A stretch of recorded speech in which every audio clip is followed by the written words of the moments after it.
Okay, we are live with the Yes California, yescalifornia.org organization. Hello, Governor Wildstar. Awesome shirt. Good to see you.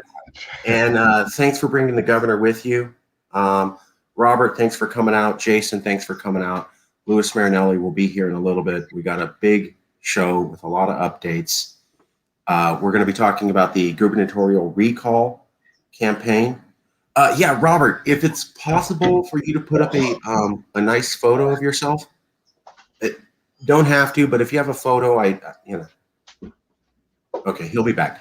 Anyways, we're going to be covering the gubernatorial recall debate. We are planning to have a second Yes California recall candidates debate. Invites were already sent to all of the candidates. We'll cover that soon.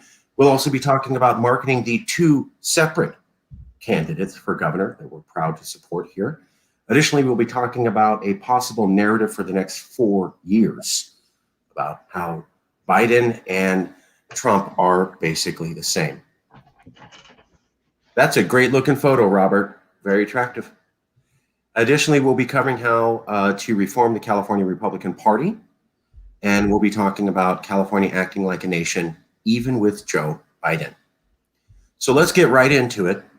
I'm going to be calling on Louis Marinelli and Nicholas Wildstar in a few minutes. I'm waiting for Louis to come into the stream. We'll be having a discussion about marketing recall governor candidates. But first, let me show you this.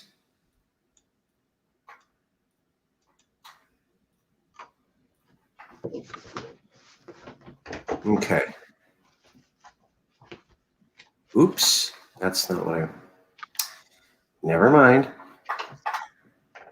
Oh, you know what? I'm sorry. Let me pull up the email first. I can at least show you this. Sorry. Share screen, go to share screen, here, window, pick, option. Okay, so the first thing that we did was we sent out emails to all of these gubernatorial candidates. We got this list from Candidate Contact. This came to us from Governor Wildstar. And sorry to interrupt, but Mike Cernovich, he announced about a week ago. Can you get me an email and his website, or post it up in the meeting today? Yeah, I'll post that.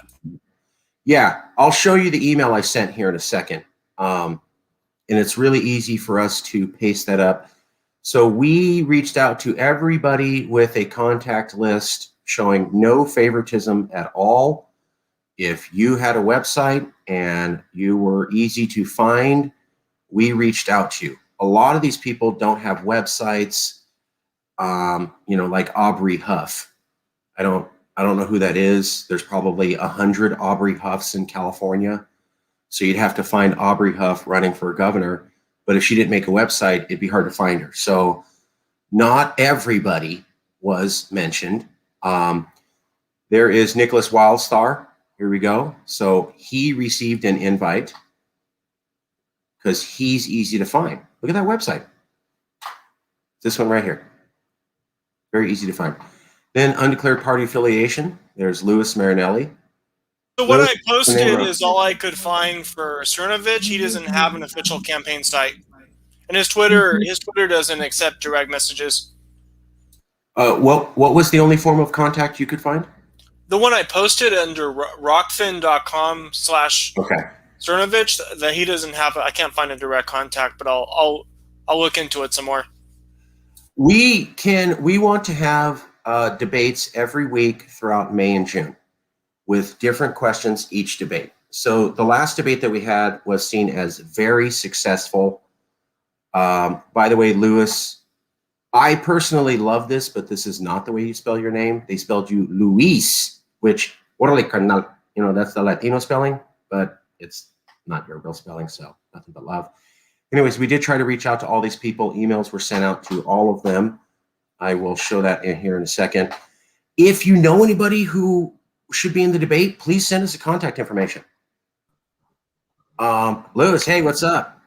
Let me show you all the email that we sent out so you can see what happened. We're talking about the gubernatorial recall debate and that we're planning to have a series of them, one a week, probably on Wednesday at noon and or Sunday after these meetings in the afternoon. Wanted to get some kind of a weekday opportunity and something on a Sunday afternoon. I asked many candidates if they could fit those times, and they said yes. I talked to Nicholas Wildstar, I talked to Louis Marinelli. I talked to a few other candidates, and they said, a Wednesday noonish and a Sunday afternoon is possible. So we sent out emails to. I can't hear anybody. We can hear you. But I don't know if you can hear me. But We can I hear can't you. hear anybody. Yep, I could hear you too, Louis. Okay. 1 second. We can hear you, Louis. Can you see that? We can hear you. Okay. All right. It's like reminds me of George Bush, September 11th, telling people that he can hear them, and the rest of the world hears them, and that the people who knock those buildings down will hear all of us soon. Yeah, I'm gonna log back out and see if that makes a difference, because I can see you, but I can't hear you. Okay, so Louis will be back with us in a second. Let me show you all the recall candidates email that went out. 1 second here. Sorry, I had it already. I'm sorry. Forgive me 1 second. Okay.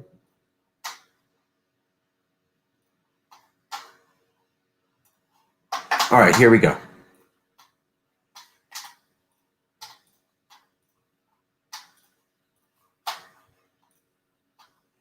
All right.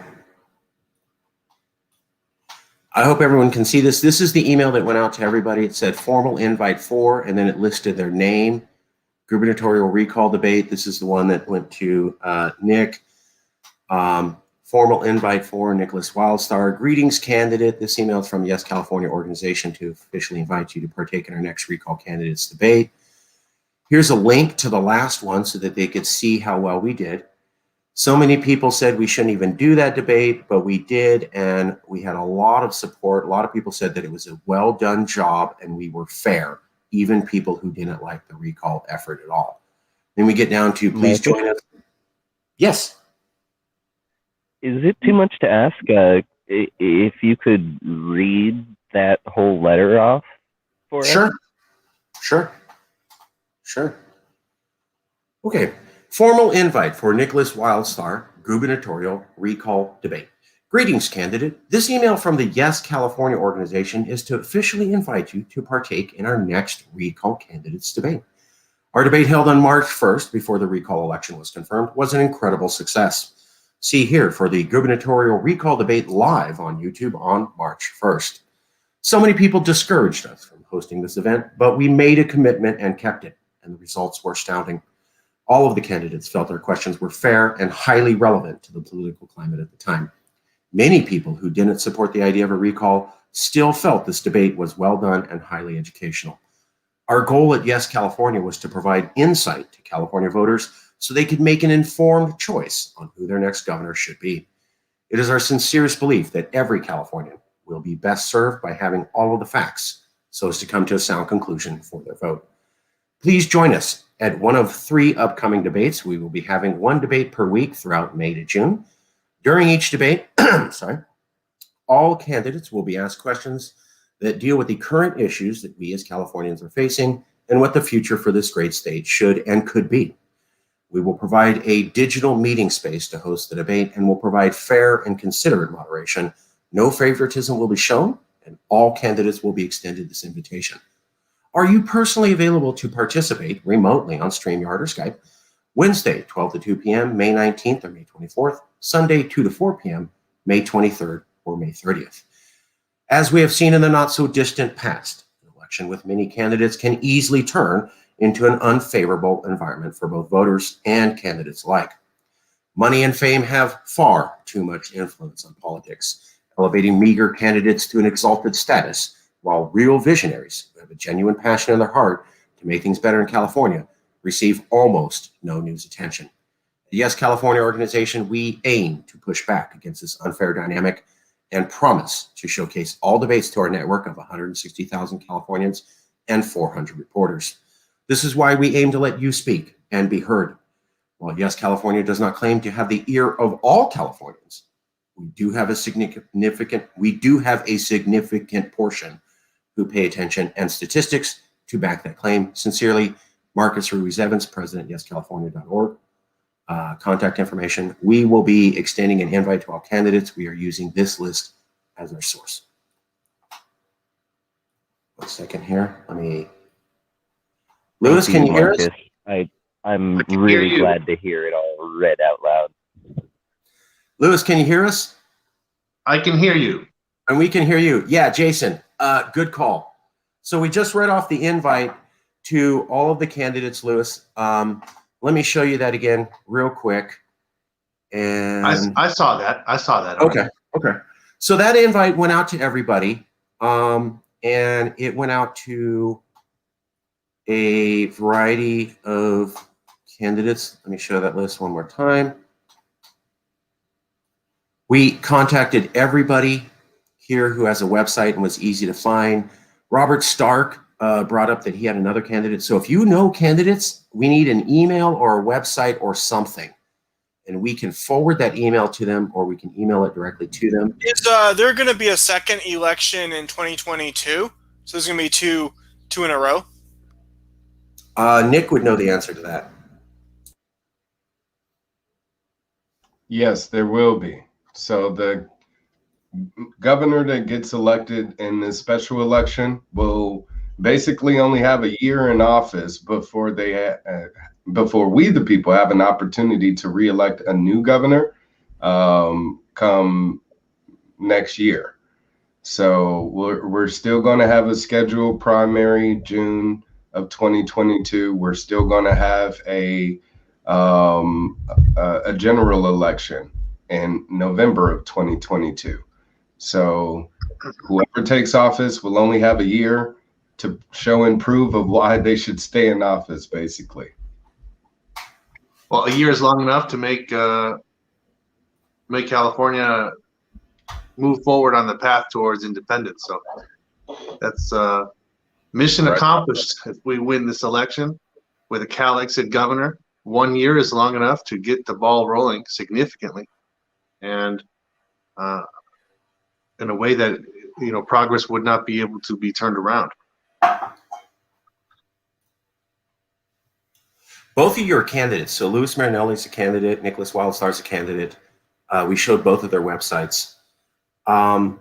If anybody has any recall candidates that you'd like us to contact, please send us. We did get 2 responses. One from Hilary Fuji Shiora and one from Chauncey Slim Killens. I'm particularly proud of that because that's an Asian man and another African-American man, and I love having diversity. So the email just went out. We think a lot of people are going to see it, and we'll be sending out more. Let me get some comments. Reach out to Jackson Hinkle. He's in Cali. Jack B, can you post up information on Jackson Hinkle on how to contact him? We'll see about that. Let's go to private chat. Robert says Mike Cernovich, and he has a contact information there. Thank you, Robert.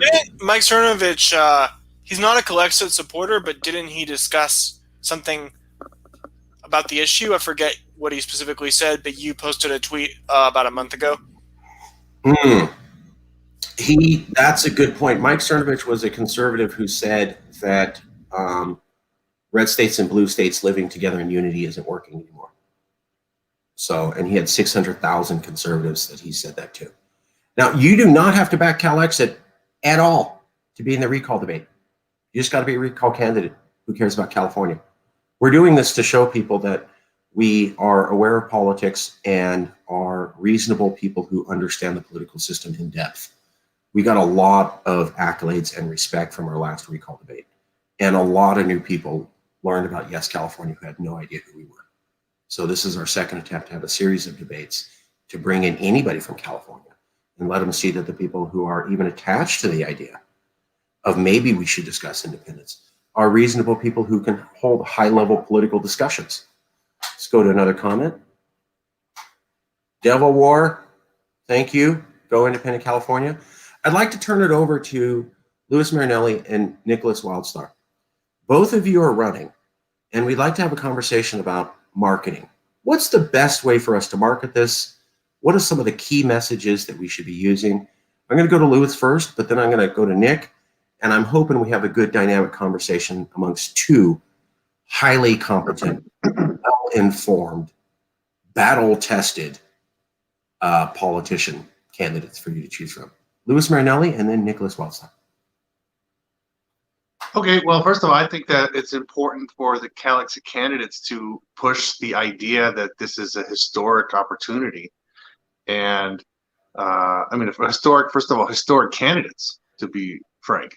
First time in California history that I'm aware of that any candidates were openly in favor of California separating from the rest of the country. I know in my particular case, that's the key part of the platform. The cornerstone of the platform is actually to do that, and all the other issues are kind of on the periphery. I think that with Mr. Wildstar, he has a more wider platform of issues that he cares about, and therefore maybe Calexit may be one of them. But either one of us, I mean, I think will be the first two candidates in California history to be openly in favor of that idea. So that's historic. And to bring people onto your team allows them the opportunity to be involved in a historic campaign. You know, a campaign that's not just a typical left versus right, Democrat versus Republican, raise your taxes, tax cuts, and so on and so forth. I mean, Kevin Faulconer and Newsom, in my opinion, are both bribing voters right now. One of them's giving out stimulus checks. The other one's promising tax cuts. They're basically just bribing people with direct or indirect payments of cash in their pockets. That's the same stuff that we've seen in every election. So it's nothing new. So this is another point. So it's something new. And it's a new opportunity, not only to do something historic and to be a part of something historic, but also to actually vote for like change, not to overuse that word change, but this is literally a change that has never been offered before. And, you know, if people still believe in the idea of change and have hope in that idea, then this is certainly an avenue that promises change that's not just words. And so I think the key marketing is going to be promoting the idea that this is historic and that it's really something new. And lastly, I would say, I don't know how many of you are familiar with cryptocurrencies, but there's the Dogecoin or Doggy Coin, and a lot of people buy that coin specifically as kind of a protest against Wall Street, a protest against the financial system, and it's kind of like, you know, flipping the bird to the world global system, and that's why they buy it. And so I'm kind of hoping that we can kind of tap into that fervor, people who are sick of the same nonsense in Sacramento, the same nonsense in Washington, and say, you know what, I'm going to vote for Calexit because we've already tried everything else and haven't tried this one, so why not? And so I'm going to be pushing that idea to say, why not? I mean, I know many people in California don't like Donald Trump, but he had a very important campaign message that he put forward before he got elected. I mean, he didn't expect to get elected, but he put forward the campaign message of, what do you have to lose? And I think that there's a lot of people in California who would subscribe to the idea that things are getting pretty bad and they're not getting any better. And after decades of single party rule in Sacramento, things haven't gotten better. So what do you have to lose? Let's vote for something different. That ties back into the original idea of, you know, supporting something that's new and different. And then, so those are the messages that I think that we should get behind. Historic, new, and what do you have to lose? Nick, do you agree? Do you disagree? Do you have new ideas? Do you have a nuanced opinion? I mean, both of you guys are experienced candidates. Louis ran for office in Assembly and got pretty far. And Nick, you have been in the trenches like, I think you were born in the trenches. So what are you thinking, Nick? What do you see? Let's get a dynamic discussion. You two guys know way more than me. Nick, do you agree? How would you like to play off of that? What other things do you think we should emphasize? Well, Lewis is absolutely correct on picking up the pulse of the people and their demand for wanting some immediate changes. It's crazy to see Gavin Newsom kind of scrambled to the scene at the moment to say, well, here's some relief for, utility bills or unpaid rent or parking tickets even. He's throwing out all of these freebies, even monthly paychecks, like he said, trying to buy people's votes. And if anything, it's a slap in the face to the people of California, because they're like, hey, well, you could have did that this entire time, but now because you're facing a recall, you're choosing to provide us with these, with these type of changes. So it's crazy for him to, again, exhibit these type of desperate measures when he as governor could have done this the entire time. And that's exactly what Lewis and I represent, is immediate change once we get elected, and that is geared towards California independence. I mean, just looking at my platform, that says it in particular by saying, I want to create our own electric company, our own utility company, our own water source, our own financial currency, So if we can do all of these things, then we can establish some independence and stop being responsible on the federal government, which they've proven to be unreliable at this point. So it's a matter of us really pounding the pavement, getting that message out there, because the mainstream media, of course, is going to do the best that they can to silence us and, limit the amount of choices that the people see and are able to hear from. So opportunities like the Yes California Recall debate gives those candidates an opportunity to be heard. Other independent media sources like Robert's podcast, as well as Weaponized News with Sam and others. So if we could just all kind of pull our resources to create that buzz ourselves, then I believe the mainstream media will piggyback off of that attention, and social media is a powerful tool. If we could all just utilize that to the best of its ability and, follow each other, like each other, all that good stuff, share each other's posts. That also aids in that effort, because again, we have to kind of create that synergy in order for it to be embraced by others. So I'm starting to see a lot of that myself happen right now with other people from the liberty movement, libertarians, independent voters, Cali Republicans, another thing that I'll be talking about here soon.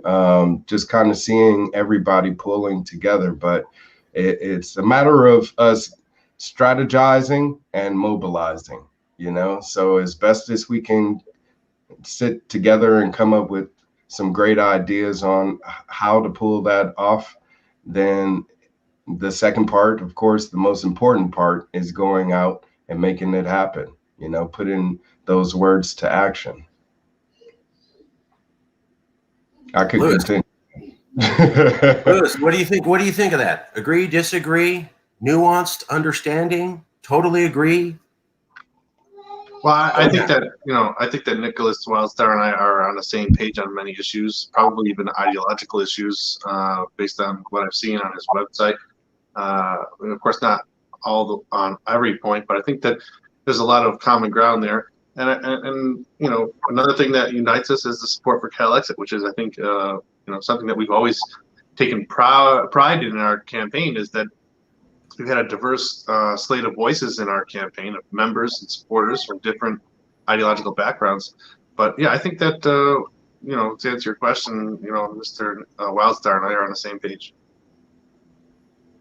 Okay. Robert, Jason, anyone else?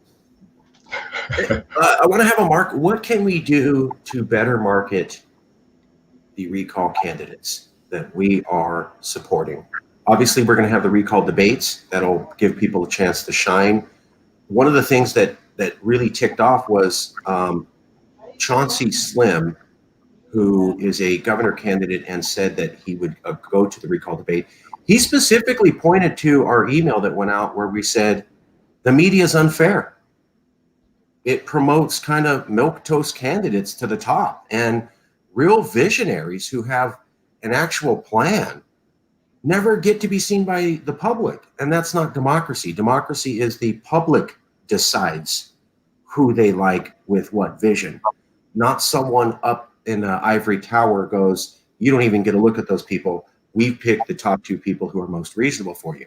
I got to say, it's 2021, unless I'm tripping here.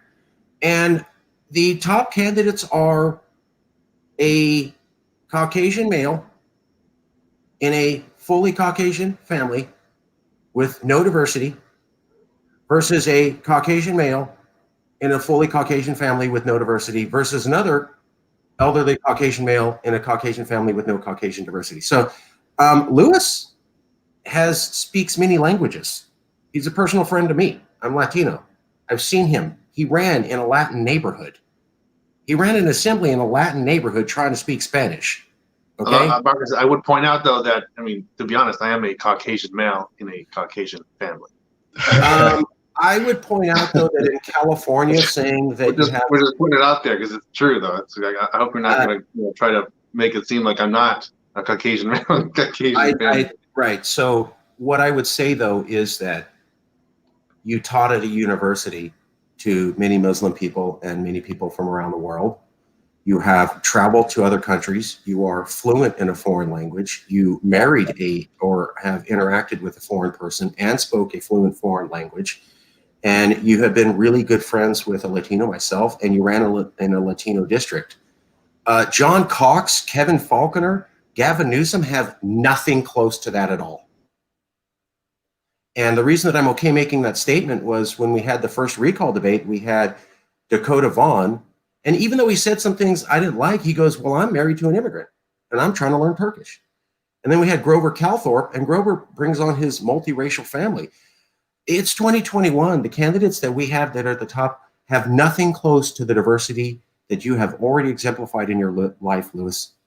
And Nicholas, obviously, we don't have, this recall debate, we already have a guy who speaks fluent foreign language, is interacting with immigrants or foreigners, a guy who's African-American, another guy who's African-American, an Asian guy, and 2 dudes who are in interracial marriages. That's California. Okay, it is not what Newsom and Cox and the other guy, Falcon, are doing. And I just have to say, I'm really proud that we at Yes California are doing a better job standing for real California values than the top 3 candidates in the race. And I think that says something about how the media chooses who you get to listen to and make sure that real Californians with visions don't get to be heard. And that's why Chauncey even decided to come. I just need you to make that statement. Lewis, and then Nick. Well, I generally agree with that. Unless it's on the premise of the fact that we should be, putting people in positions of power just because they represent some underrepresented group of people. I don't support that. I'm for electing the most qualified people and the people who can do the best job, not necessarily choose them because this person's from a minority group or because this person is an underprivileged group, segment of our population. I know there's a lot of people who believe that we should do that thing. I think the Biden administration is an example of that, when they specifically chose people to fill certain cabinet posts just because of what they represented in terms of their race or their ethnicity. And those people, I don't know most of them, so I can't really comment on their merits. But choosing people based on their skin color, even if it's in some noble cause of raising up underrepresented segments of the population, is still a form of discrimination. Because by default, you're not examining people based on their merit, you're examining people based on their skin color or their ethnicity. I don't support that. So, but everything else I agree with, except for if you're pushing the idea that, just because I speak a foreign language, I think that probably Kevin Faulconer, doesn't he? I don't know. I would imagine he should. He lives in San Diego. I mean, I would hope that he speaks some Spanish. I don't know. Kevin, I mean, does Gavin Newsom not speak a foreign language? I mean, I don't really have any of those acolytes that say that I'm, some member of an underrepresented group of people or anything like that. But I mean, I speak a foreign language, but that's not. I mean, I think something that makes you qualified to be governor. I have a foreign wife and I have a foreign child. That puts me in a group of Californians who have an international family, I guess. But that's not the reason why I should be governor. Of course, of course. So those are just little biographical traits that make some element of uniqueness to my personal background. But yeah, I mean, I'm with you on that. What you were saying. In no way am I saying that because of a particular demographic background that you should just be automatically in power. And I totally recognize that the Biden administration is doing the same thing that George W. Bush administration did, with a ham-fisted insertion of minorities into key roles and saying, look at how much progress we're making, even though some of them are idiots. I have always been against Latinos being promoted because they're brown. And I go, is that person even qualified? I called Kamala Harris a vendetta. Okay, so I totally back you, totally get it. I'm just saying it's 2021. And the top 3 candidates do not represent the amount of diversity that 3/4 of Californians live every day. And that's sad. That's how I should have said that. I would say top 4 candidates, because another one of them that's included is Caitlyn Jenner, who also does not represent the majority of people in California, the top 4 front runners being promoted by the mainstream media is also another example of discrimination against other candidates running for governor, because they're showing that money pretty much is the ruling authority when it comes to politics, because all of those people are generally of a certain economical class. You got John Cox going around the state with a bear, of all things. And of course, nobody is looking at this as being as much of a sideshow as it is already starting to be, and literally becoming a circus with this whole bear ordeal. But there's a certain amount of money being poured into, generating those headlines and even buying them. I've seen, what was it? A news article about Gavin Newsom and his budget, about how he was providing relief for the for property tax for people that were getting taxed for property tax. But if you read the fine print, it was actually for people that received PPP loans. And this news article that first came out was actually a press release that was put out by Newsom's office itself. And once it was put into circulation, other news agencies started to report it as news, using that headline pretty much to use it as clickbait for people to think that, hey, they were immediately getting tax relief, but they're not really reading the fine print to see, who specifically does that qualify to. Like what I was talking about with him providing relief for, unpaid parking tickets and unpaid rent, etc. Those are people of low income, so he's targeting a specific income, a certain wealth class, while again promoting himself as an elitist, using his autocratic powers to pretty much show how he can use his authority to again help those people of the middle and lower income.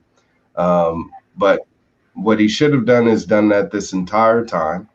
And again, with people like him, Kevin Faulconer, another person who's well off and using his money and fame to buy this election, and John Cox, of course, as well as Caitlyn Jenner now.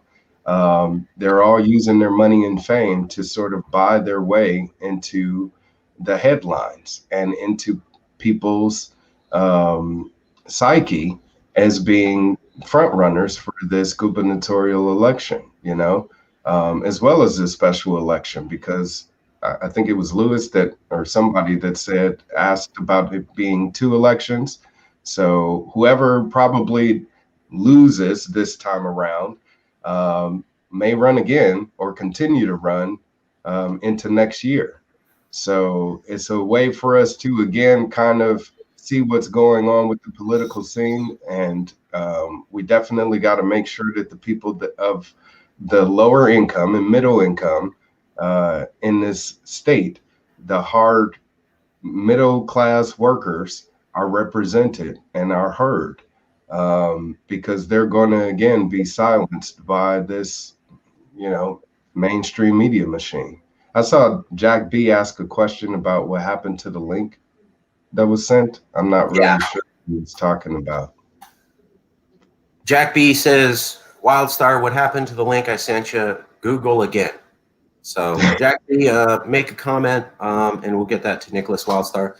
I want to go to... No, I'm sorry. No, I was saying, what link was he talking about in specific? Jack, send us a comment on the link. We'll post that. While we're doing that, Lewis, how do you feel about that? I think I'm seeing, obviously, both of you are different people, and you have a lot of differences. But I'm seeing a lot of similarities. Lewis, do you feel, or how do you feel about, is the governor being desperate and trying to buy off votes with a massive spending on so many programs? Basically, it's Santa Claus. I looked at the variety of things Newsom spending the budget surplus on, and he's saying, I have to do this to get the economy back online, but it's Bernie Sanders gone wild Santa Claus wish list of everything. Do you buy that this is in order to get the economy back on, or is the governor buying votes? Louis Marinelli. Well, I think it's both of them. I mean, in order for him to win, he's going to have to get the economy back on. And I think that the things that he's doing inevitably will help stimulate. That's what they're geared to do. Stimulus checks, for example, are geared to stimulate the economy. But the timing of it is what's the issue. Like I think Mr. Wildstar was talking about earlier, he could have been doing these things last year, and they would have been more helpful to millions of people last year. Why is it that in the weeks following the qualification of the recall elections, he's all of a sudden so generous? And we couldn't make an argument, for example, that he didn't know if we had the surplus that we have now in California, because since when are Democrats so concerned about budgets and deficits and going into debt and so on and so forth? I mean, that's something you might hear out of a Republican. That, for example, that we didn't do this last year because we didn't have the surplus last year. We do now, so now we'll do it. That would be some kind of fiscal conservatism that you wouldn't expect out of a Democrat like Gavin Newsom. So it wasn't that. It's simply, in my opinion, that he needs to give people a reason to vote for him, and therefore he is becoming generous with the surplus in the California state budget to hand out stimulus checks and other benefits to people as a way to kind of wash their minds of everything bad that they don't like about him and all the bad press he had about French Laundry and lockdowns and so on and so forth. And so that the last things in their mind that they remember about Gavin Newsom when they go vote in November is, oh, this is the guy that gave me a stimulus check. This is the guy that gave me money for this. This is the guy that gave me money for that. I'm going to vote, to not recall him. And that's what I think is at its core. And it's just mostly the timing issue, because these things could have and should have been done earlier to help the people of California. Yeah, just to back you up, the budget surplus was announced months ago. So this was announced, because it was right in the middle of coronavirus, and they were talking about the economy's going down because there's so many businesses closed. So the governor goes right out and goes, the economy's doing great. Look at this budget surplus. And he was criticized because he said, whoa, you're talking about tax revenue coming in. There's all these small businesses that are still crushed. He got called out for that, for being insensitive to small businesses. That was months ago when he said, we have all this money, don't worry about the economy, so much money. And then he waits months before he says, stimulus for everybody. So, I mean, do we have him on a Well, record? certainly because if he had done this months ago, it wouldn't have as much of an impact because there's more time between that decision and the election. So of course he needs to wait to use it as a political tool. I mean, he knew months ago when this information came out that there was potentially going to be a recall, and it only recently became pretty clear that there is going to be a recall. So it makes sense for him now, politically speaking, if you're going to make a political calculation, to do that after that announcement, so that you can all of a sudden become this generous, like you were saying, Santa Claus with all of this money. And of course, that's what's going to cause people to, be thankful and appreciative of Mr. Gavin Newsom for sending out, stimulus checks and so on and so forth. Right. This summer, months before you're being asked to vote for him. And so that was a political calculation, and he left millions of people on the line waiting for it to be convenient for Mr. Newsom to release those funds back to the people who deserve them, the workers who were taxed, and families who needed them to pay their rent and their bills to support their families. Yeah, it's a false budget, false surplus also. I mean, the extra money, because that's what surplus means, extra, is because of the $2 trillion plus that was given to the state of California in emergency aid from the Biden administration. So, and what's left over is what's being looked at as being the surplus. It's crazy because he's just basically doing what he has to do with the money anyway, is use it or else it goes away.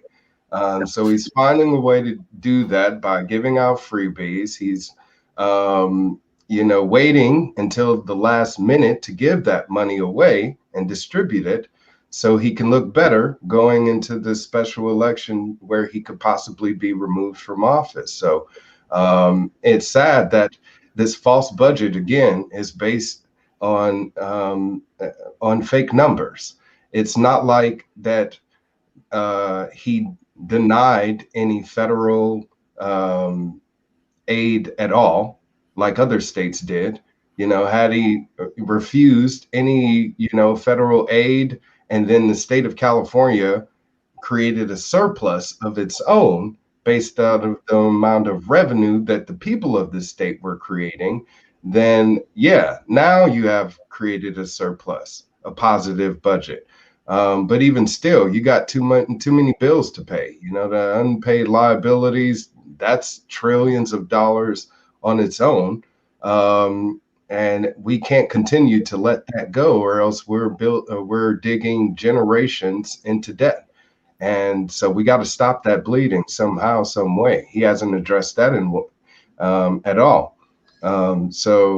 But if it's a matter of Calexit being put to the forefront during this special election, the people of California, the voters, the people involved in Yes California should do their best to promote us as best as possible, especially seeing as we're the best option, to actually make that happen and bring Calexit to the state of California and make California independence a reality. Well, yeah, and Nick, just what you were saying that made me realize that this is, I guess, an example. I mean, what you're talking about with this money from the Biden administration, aka money from the federal government, to California, when normally it's the other way around. And California's donor to the other states, paying our federal taxes to Washington, more of which get distributed to other states than back to California. So this is an opportunity to demonstrate to Californians what it would be like if California wasn't a donor state and was keeping its federal taxes in California. We'd have surpluses every year. Exactly. And if we had surpluses every year, we could pay for things that people of California deserve. Things like, things that the government in Sacramento has to raise taxes to pay for every year. And so you name it, whatever we need in California, we end up having to pay more taxes or more fees for it.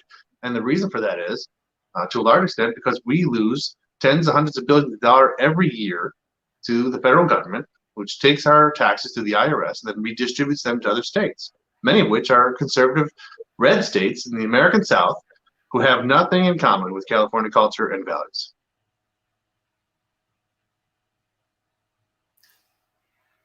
Well, so I'm hearing some consensus on Newsom is desperate. He's attempting to bribe voters for the election. Why didn't he release funds earlier? I'm hearing a lot of similarities on the federal government is kind of a nuisance to California and doesn't really help us out. It's unreliable. What other common themes? Oh, and that this is a historic election. The first time candidates say they support California as a nation in any governor race. What are other things that are joint marketing or phrases that we could use to help promote this? I know there was a talk about historic. Well, Marcus, for example, I think that it's important, at least from my perspective, is we may have our problems with Gavin Newsom on various different issues. But I think we shouldn't be portraying him as like the worst possible human being on the planet right now. I think that there's many good things that he's done, and I think there's many people who like him, and I think it would be wrong for us to kind of try to criticize him on every little point we possibly could. I think we should focus on the issues where there's common ground across California about why people signed that petition to recall him, and keep that message going, because that's what motivated them to sign the petition to recall him in the first place.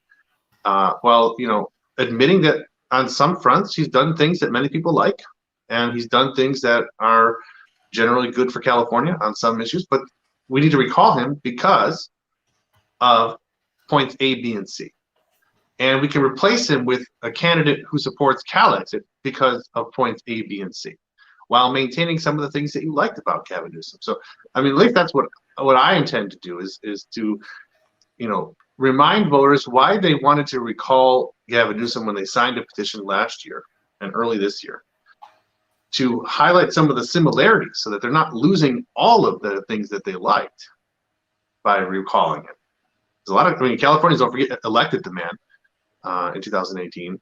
So they liked him for something. And so I think it's a far stretch to say all of a sudden that everybody hates Gavin Newsom. And so I would think that we should stay away from that kind of language and say, you know what, Gavin Newsom may not be, the worst guy in the world, but, he's done A, B, and C. And that makes him really, not a good governor for California. By electing a Calexit governor, we in California can keep some of the things that you like about Democratic governorship or Gavin Newsom, while providing some new direction, a new path forward, and some change. And the change that at least I'm going to be promoting is change to making California an independent country. Well, the one thing about Gavin Newsom is you don't have to speak bad about him. He's kind of doing it for himself. So when you're creating a bad reputation, then it makes it easy for you to be spoken of in negative connotation, and the same thing happened with Trump. The reason why people weren't able to focus on as much good as Trump may have done was because all of the bad that he did, and he had a negative reputation that followed him. And the thing is while that happened on a national level, this is now happening on the state level. And it's great because more people are starting to pay attention to state politics, because that's what matters the most is local politics, how it affects you, versus national politics, which, federal government does its thing by borrowing money from us and of course giving us money and regulating us and taxing us, etc. But when it comes to on a local level, your city council members, your mayor, your county supervisors, your governor, those are the people that are making the most critical decisions that affect people's everyday lives here in California. So what I've come to find just off of speaking to people during the collection of, the signatures for the recall petition was that we have a common ground, which is that we want a more responsible government. We don't want our officials to be, throwing away our money and lavishly. And of course, we want to bring some accountability to their actions. So, what I'm doing right now, and along with Marcus and a few other people, is putting together a grassroots effort to mobilize people on a community level and get them involved in this precinct takeover, which has been introduced by people on the right, to take over certain areas in red states. But we want to do that here in California because the Republicans really don't have a presence. I mean, as much as people want to hate Trump, when it comes to, like I said, local politics, the Democrats are the ones ruining the state of California. They have been for the past decade.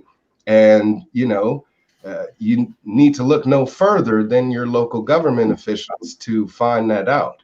So that's why I'm encouraging everyone to get involved with me on getting in this precinct takeover, where pretty much we're going to be going out, introducing the candidates to people running, to people that are, looking for another option other than Gavin Newsom for this recall election. Are you talking about creating a caucus within the GOP, a specific caucus? No, not at all. This is something new. So actually, I found an article. It's called Cali Publican, like Cali Republican, which is great. Marcus, you can share that if you could. But this article basically talks about how Californians have their own unique identity, just all together. So we have our own, coined words and names like California King, Cali Stop, Cali Roll, these are things that are specific to the state of California. So what we want to do is do the same thing with the Republican identity and take that and recreate that here in the state of California to show people what the California Republicans look like. And California Republicans more so don't care about, sexual orientation, or if you same-sex marriages, or, gender identity, or any of that stuff. They don't care about if you use any substances, marijuana or shrooms or whatever. They don't care about, if someone wants to work as a sex worker, they don't really care about those things. But they do care about government being involved in everything and dictating everything and then wanting to tax us for it. So those are some, again, common grounds where we can meet people on the left, liberals, and get them excited about voting for a Republican candidate, but that Republican candidate has to be completely different than what's been the identity being created by the National Republican Party, because that, again, is being taken over by Trump and his supporters. We see that splintering happening right now with the Liz Cheney, debacle. But again, how is that affecting the state of California when the state of California GOP is completely non-existent? The most notable Republicans in the state of California are Arnold Schwarzenegger and Ronald Reagan, so we can, again, recreate the identity of the Republican of California, this Cali Republican, and get people motivated to vote for someone such as myself or Lewis even, to get into office and have an opportunity to represent the real, majority of people in this state versus the small majority that has this control over our government body. They're using these political superpowers to pretty much control us, because political parties, people aren't members of political parties. You know, the majority of voters are not dues paying members of a Republican Party or the Democrat Party or the Libertarian Party for that matter, you know, but they're registered as such. So what we want to do is invite people of all political parties. This is a nonpartisan effort to get involved in taking over the Republican Party in particular. Reason why I say Republican Party is because when it comes to the big parties, you know, you got the Republicans and Democrats, and the Democratic Party already has a majority rule over the state. So it's going to be hard to overtake them on the precinct level. But with the Republican Party being wide open, we can easily mobilize Republicans, Democrats, Independents, Greens, Libertarians, whatever, no party preference, to get involved on the precinct level, encourage their neighbors to, again, vote for a different candidate. And no more career politicians, you know, no more elitists, none of that stuff, you know. We want everyday people representing us, we the people. Let me jump in, Nick, real quick if I can. I want to go to Jack B. Jack B. What's up? Because I love this, because Jack B is a Californian. He watched the show, never met him. I'm not. He's not a Californian. No, I live in Washington. He lives in I'm a Washington. human being. Yeah. Jack B is a human being, and he watches the show. And we are trying to work with Americans around America, in addition to being pro-California. So what I like to do is always get random comments. So I'm going to go to Jack B, but then I'd like to go to Rabbi Stephen Axelman, Robert Stark, and Jason Wright. Jack, you've been listening to us talk about recall candidates and how they should frame a narrative to get into this race. Thoughts, feelings on anything you've heard, or if you have specific questions for candidate Louis Marinelli or candidate Nicholas Wildstar. I just want to get some outside perspectives. The candidates are here. What do you think about the narrative framing that they're seeming to coalesce to? And do you have any specific questions for any particular candidates? Jack B. Not really, but I think the people just want somebody, you know, it's obvious nowadays that these people do not represent the people, any of them really.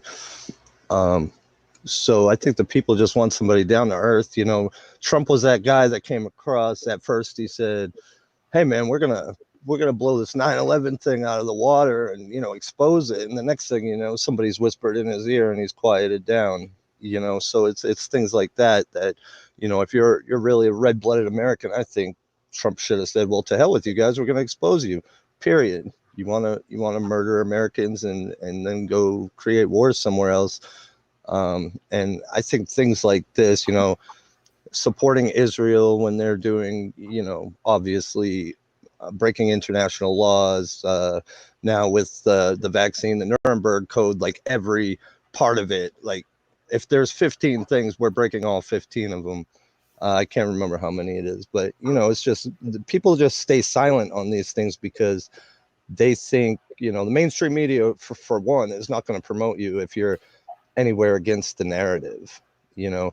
And I think YouTube, for one, is just taking down anybody that goes against that also. So I've been distancing myself from YouTube. It's maybe why Nick hasn't seen me on in a while, but I've just been distancing myself from Facebook, YouTube, all these big tech things that think they can, they're like the Google thought police, you know. It's like, what the hell? You know, we're supposed to be able to think for ourselves. Our guns are here to protect us from our own government, and we're getting away from all these things that our founding fathers put in place to protect us from and said, you know, here's your republic if you can keep it, right? But that's my thoughts on all of that stuff. Let's go to a response, Louis Marinelli and then Nicholas Wildstar. Any thoughts or comments? Thoughts or comments about what? What Jack B just said. Good to see you back, Jack. When you said he's from Washington, you mean Washington State or Washington, D.C.? Washington, Idaho border area. Oh, okay. Are you familiar at all with the Cascadia movement? Cascade. I'm in the Freedom Cell movement. I'm in the Cascadia room in Telegram. I'm also in the Northern Idaho Freedom Cell movement. There's just so many movements, but it won't be one of the mainstream media ones that I'm in. Okay, interesting. Right, grassroots by the people. That's right Nick, there. any comments for Jack B before we go to questions or comments from Rabbi Stephen Axman, Robert Stark, and Jason? No, I just appreciate you being here, man, sharing your, insight, because that's exactly what matters is the people that supposedly represent us don't actually talk to us. They don't know what we think, but they want to control what we think. So thank you for stepping up and letting people know that, hey, from the average voter, you know what I'm saying? From the regular person, from the person on the grassroots level, we want that change. We want somebody that's more so going to represent us. And it's obvious right now that they don't, that they have their own, intentions. And it doesn't favor us in any way, shape, or form. So we want to shift the powers back into our own hands. And it's going to happen by way of revolution. It's just, are we going to be able to pull that off through a political one? Is the question. So we're doing our best to present that as being an opportunity by being candidates in this special election. Okay, Rabbi Stephen Axelman, any comments, questions to Louis Marinelli or Nicholas Wildstar about the recall election and the narratives that they have suggested? Don't have to. Okay. Hey, Marcus, also, I'm not going to be able to stick around much longer. I did have a short video that I wanted to show. If I could either give that to you or am I able to? If you can post it to private chat, we can share it. Okay. If I could, before you have to go, if I could just quickly give my two pence on the whole thing. So you guys, you Louis and you Nicholas, have put me personally in a very, very tough quandary here because I support both of you. No matter which one of you wins, if it's one of you guys, I would be happy with it. Of course, I've already committed to campaign for Wildstar, but that was before Louis, you announced. But I do agree, though there are some differences. You guys are both fairly similar, and between the two of you, I think you actually provide a significant amount of coverage for the political spectrum of California. I would also say, now speaking on political spectrum of California, that it may not be 99% versus 1% like America, but it is very much elitist, as has been pointed out. If your net worth is, I think, under $3 million, then you're part of the underrepresented. Our elected officials, such as Nancy Pelosi, this pandemic has struck and we're going to be locking down into self-quarantine. Let me spend $40,000 getting gelato handmade in Italy shipped over so that I have my stockpile of primo gelato. I mean, how many Californians do that? Very, very few. Why? Not because we don't like Italian gelato. I'll tell you that. I'm lactose intolerant, and if I had $40,000 in 1 year, I probably wouldn't spend it on gelato. But if I had $40,000 I could spend on gelato, yeah, I might spend a little. So we've also got Gavin Newsom going to what is, pretty much agreed on as one of the most elite restaurants in all of America. after saying, yeah, everyone, it's not safe to go out, don't go out, you know, just bite the bullet, you know, I know you want to be with your families, but it's too dangerous. And then goes and has his private dinner party to celebrate his buddy's birthday while also holding a private meeting with, you know, medical professionals who may or may not have profited from this, you know. I think it's also important to note the Plump Jack group and hashtag Plumpgate. Yeah, you know, Newsom doesn't run that. He doesn't facilitate that. It's what facilitates his businesses while he's in office. But it's run by his sister. And it got like $28 million out of the COVID PPE recovery and, you know, whatnot funding. And the news was all over it for a little bit. And people crunched the numbers. I think it might have been Michael Finney, actually, might have been the one that I'm thinking of. But they really looked in depth at like some of these Bay Area businesses that employ like hundreds of people and try to pay them a decent wage. Like when you're a small business employing a lot of people, paying a decent wage is a lot harder. And they go for that. And what they get in this COVID stimulus is barely enough to keep hanging on like by one fingernail. Mhm. And his wineries employing very few people get millions of dollars each. So Jason, about 2 more nearly, minutes, and then we're going to go to yeah. the video, okay? Just because Nick's got to go. Sorry Yeah. about Yeah, I know. I'm trying to just get through it all because I've been sitting here just listening and enjoying hearing these two well-spoken, well-versed gentlemen have actual discussion about politics rather than, you know, getting at each other's throats and going dirty politics, which also is something that I wanted to point out. You guys are setting an historic example right now by having civilized discussion on deep political issue when most of what I've seen throughout my adult life, I'm 35, right? Most of what I have seen in North America as far as politics has not been pretty.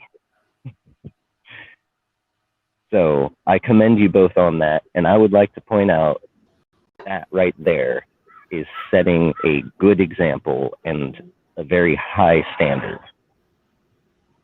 I also agree with what Jack said about, you know, I think the people are just kind of fed up with all of these fake politicians, these, you know, oh yes, I'll represent you. And then they get in and represent themselves and their own corporate interests and yada, yada. The people want someone genuine, someone just who's just an honest, real person, right? Like Jack said, you know, well, I'm a human being. You know, we the people just want a real person, and I think you guys are providing that. Well, thank you very much. Thanks, Jason. All right, Nick, let me just show this video. We'll come back to Jason here in a minute. I just want to show this video. And let me You don't have to show long into it. It's just maybe a minute or two into it. Sure. All right. 1 second. To set it up, you guys, this while I was talking about the Republican Party having used this strategy before, so have the Democrats. As I said, the major two parties, they've been using this to their advantage to make sure that they get the candidates that they want elected. I think if we the people collectively came together to make this happen, then we can start taking over this political party or these political parties on the ground level. So It starts first with us getting involved in the precinct. So if you could start that over for me, Marcus. Can't really hear the sound, but she's talking about, you know, how the typical election cycle, it's always focused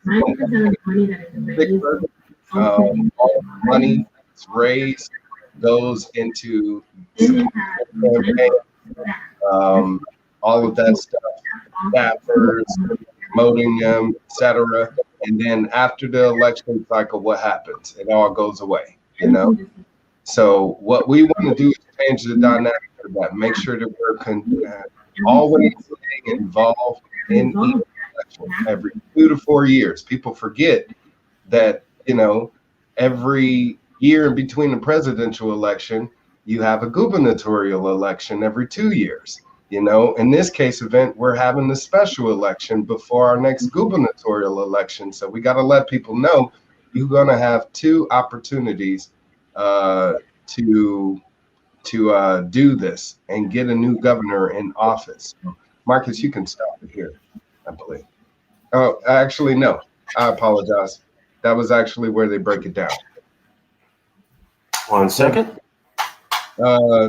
If you could share the link as well, you guys are welcome to check out the video. It's a well put video that's put together to explain how this is going to happen, you know, pretty much the structure of it. But they've been able to get, I believe, 25,000 people mobilized in their precincts. If we can do the same thing here in California, then we'd be definitely making history, especially if we're able to get a candidate elected as governor. So if we can, again, get mobilized now to see if we can even make that impact in the special election, and if not, focus on 2022 gubernatorial election as well, then we can again just keep that constant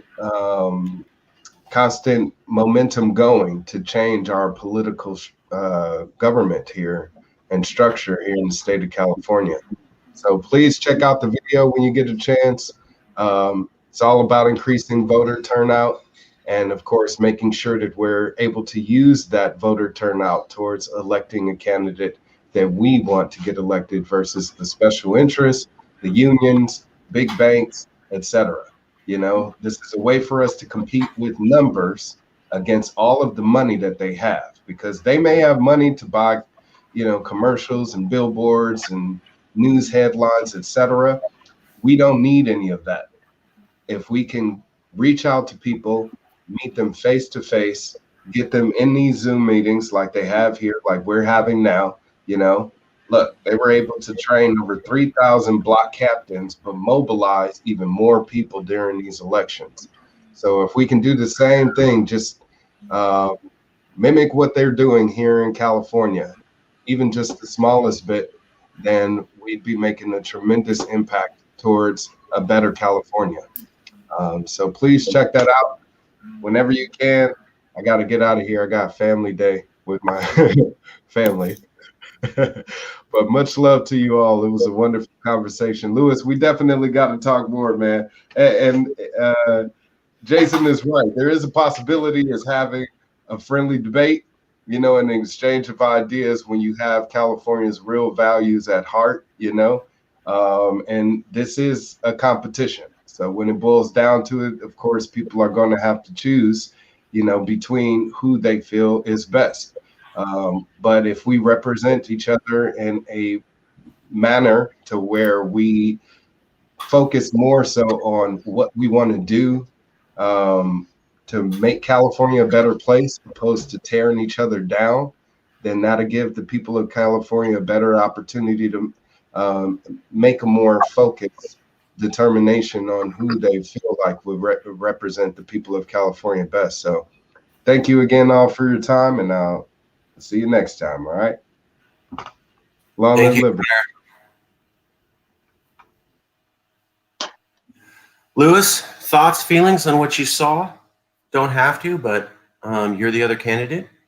What do you think about the how Nick was talking about the mainstream media has people that they like, they have the machine, but there's ways to get around that machine. Can you speak to that in general? Well, I believe that certainly there is, I mean, two sides to that story. I would generally agree with the fact that the mainstream media will promote candidates that have money because there's an underlying conception out there that, you know, you need to have a lot of money to win an election. And so if you're a candidate without any money or donors, then it's not really worth their time to write up a story or cover you because you don't have a real chance to win. So that's from one side of the story. The other side of the story, the other side of the equation is if you are a candidate that offers a unique platform or in some way is unique from any other candidate that's ever been, put themselves forward, then they have something to write about. You know, you can't just be the next run-of-the-mill candidate who supports the same general policies or plans as the other candidates that have just more money than you do, because you don't stand out. I mean, why would they cover just, you know, a Republican who basically agrees with Kevin Faulconer in every way? The difference between them that Kevin Faulconer has money and the other one doesn't. There's no reason to cover that person. That person doesn't have a realistic chance. But if there's a candidate out there that has a completely different platform, a unique idea, even if it's kind of quirky, it's something that's kind of, well, because of the day of age, we got to take into consideration the fact that journalists are a lot of times motivated by getting clicks on the websites, which drive advertisements for the mainstream media corporation that they work for. And so what's going to draw attention? What's going to get people to click on my article? What's going to, bring in advertising funds for my employer? Well, either I cover the traditional candidates who are actually going to win and because they have a little money and name recognition, or I can find some kind of unique, interesting, kind of quirky, controversial candidate to cover, and that will bring in attention because people will be interested to see that or laugh at it or criticize it or whatever. But the idea is being a candidate that provides engagement if you're talking about trying to work around the system of not having money. And that's what I think is important about Calexit candidates, because they provide that quirky, crazy, unique message that no other candidates are brave enough to put forward. And as a result of that, and we've seen this ourselves, Marcus, we've seen ourselves that we have gotten attention simply because we're offering something different and unique. And sometimes they call it quirky because it's kind of a word that's not offensive, but it's kind of means crazy. So, I mean, that's where I think that, candidates without a large amount of money, resources, and donors can get around that system if they provide some new idea that will, or at least has a good shot at driving a lot of engagement and activity with the articles and stories that are written. So you have to provide these journalists with something that's interesting, something that's going to cause them to want to write the article. And I say that as a person who's studied journalism and does it now. I study journalism now at the University of California in LA. So, I've been in contact with other aspiring journalists, and, this is something that we've spoken about. And these are some of the topics that we've discussed in some of our ethics classes and so on and so forth. So I would say it's important to give journalists something to write about. And if you're just next run-of-the-mill candidate with the same policies but no money, unfortunately, you're not really something to write about. Yeah. I remember when, I think 5 years ago, yes, California proposed the idea of a Secretary of State equivalent to the federal Secretary of State, kind of like an ambassador, and that it was something the California government could do without seceding legally. And that was in California Future, which was covered by the LA Times in a half-page article. And then, well, yeah, because it's something different and unique, and it hasn't been written about. And so it gives the journalist something to write about. And we've seen that many times. When we had the initiative about changing the title of the governor to president, I mean, that's something that California could do that wouldn't secede from the union, but would literally change the whole way that California is seen around the world, because all of a sudden you have a state in the American Union whose chief executive is not called the governor like all the 49 other states, but called the president. Well, California is a California Republic, so it would go pretty well, because everybody knows the term California Republic. That's around the world. People know that expression. And so the fact that if you had a chief executive in California whose just name was changed to president instead of governor, that would be very significant in terms of changing the mindset, changing the frame of mind that even the Californians and people around the world have when they look at California. And so as a result, we got media attention because that was something that the news covered. And I remember the headline even today. It was President of California, ? So that's what I think is important. If you don't have the funds, you don't have the name recognition, you need to come up with some brilliant idea or some kind of quirky idea, at least going to generate interest and activity with these articles, so that the media journalists have something to write about and can drive traffic to their websites. We suggested the Secretary of State head in California's future in 2015. It was covered in the news. And then 3 years later, Gavin Newsom unilaterally rewrote the definition of the lieutenant governor to almost match our description.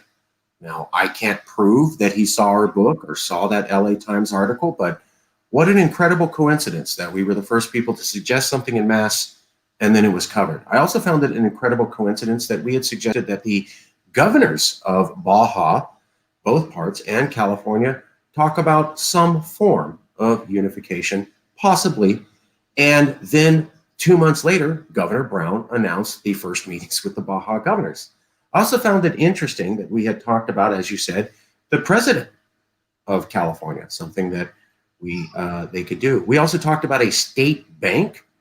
Now, other people were talking about that, but I remember when we were talking about that, it was 1 or 2 years before anybody was really on it.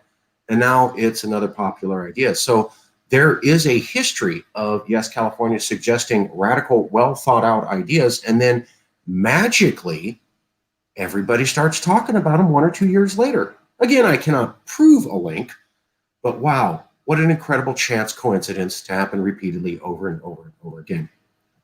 Lewis, how do you feel about that? Well, yeah, I understand that there's been some of those occurrences where things that we proposed have kind of been realized later on in some form. I know that you are more of a kind of conspiracy theorist than I am, so sometimes you're really kind of reaching, I think, for some of these conclusions you can make.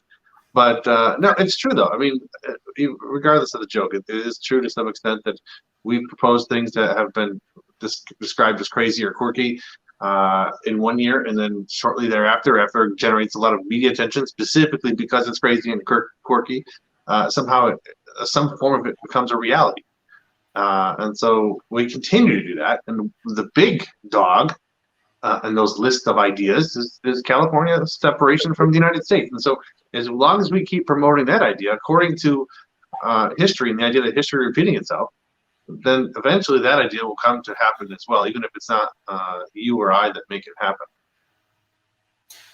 Let's go. I know Lewis has to go in a little bit. It's a different time scale, so I want to give some opportunities. Does anybody have any questions for candidate Lewis Marinelli on marketing issues, anything like that? Open session. Jack, Rabbi, Robert, Jason. Anybody have any questions for Lewis on issues related to the election?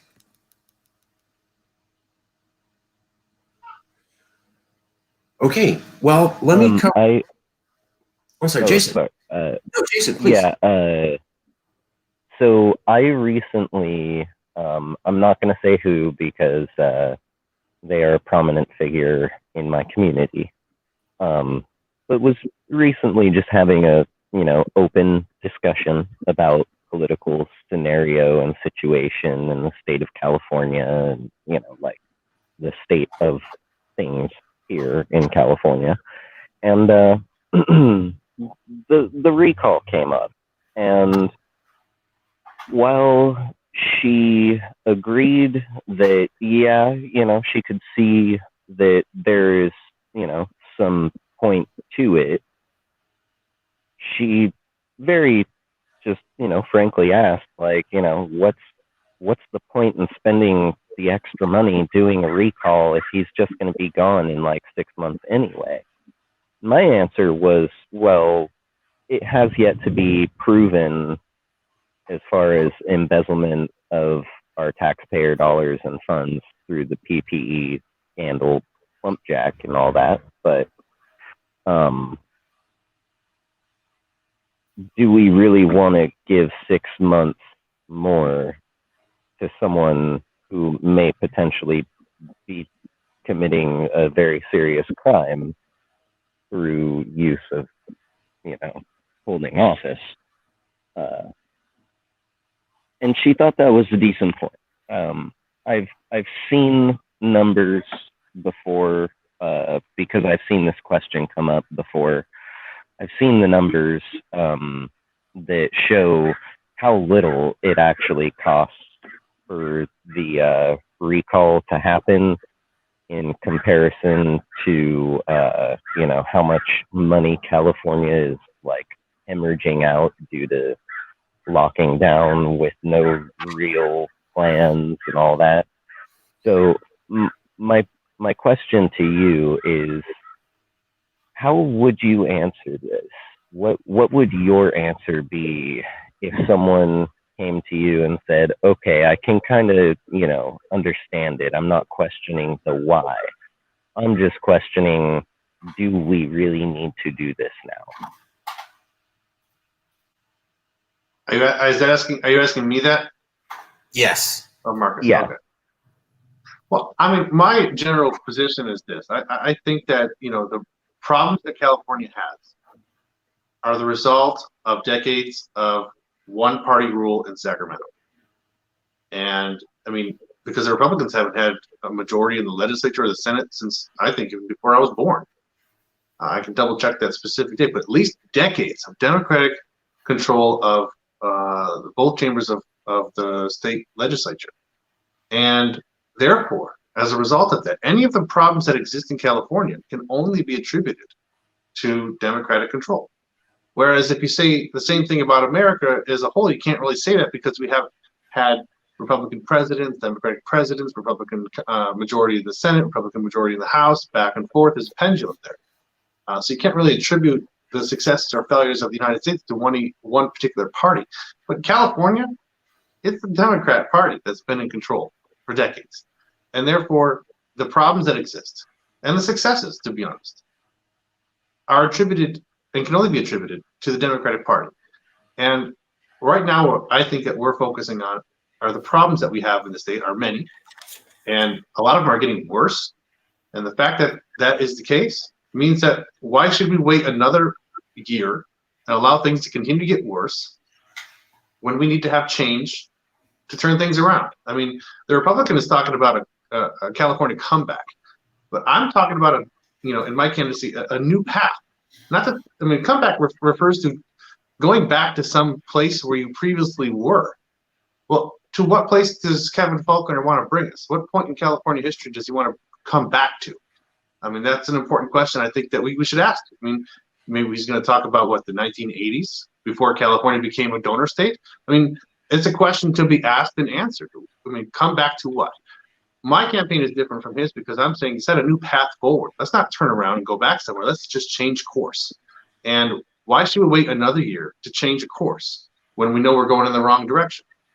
I mean, when they talked, I recently saw an article about how scientists were looking at how to divert an asteroid that was on its path towards the planet and how they could do that.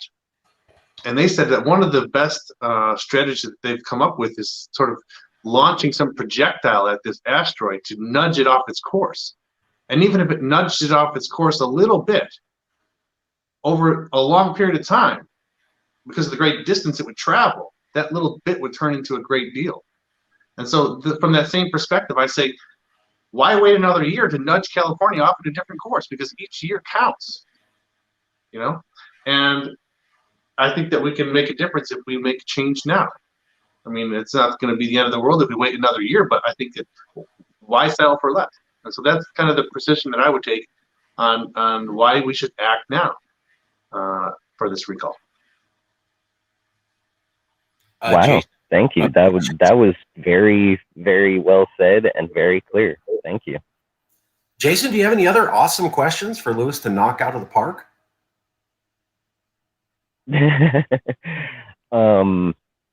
Yeah, what's the answer to life, the universe, and everything? Okay. Sorry. Okay. Yeah. All right. Okay, Lewis, is there any other issues you'd like to address before we let you get some rest, or any statements you'd like to say? I know that it's very late for you there. Well, okay. So since you brought up the time differences. So the time difference is there because, as you know, or you may not know, I'm in Moscow, and I think it's an important topic to cover because I do live in Moscow, and people wonder about, well, how could you become the governor of California if you're living in Moscow?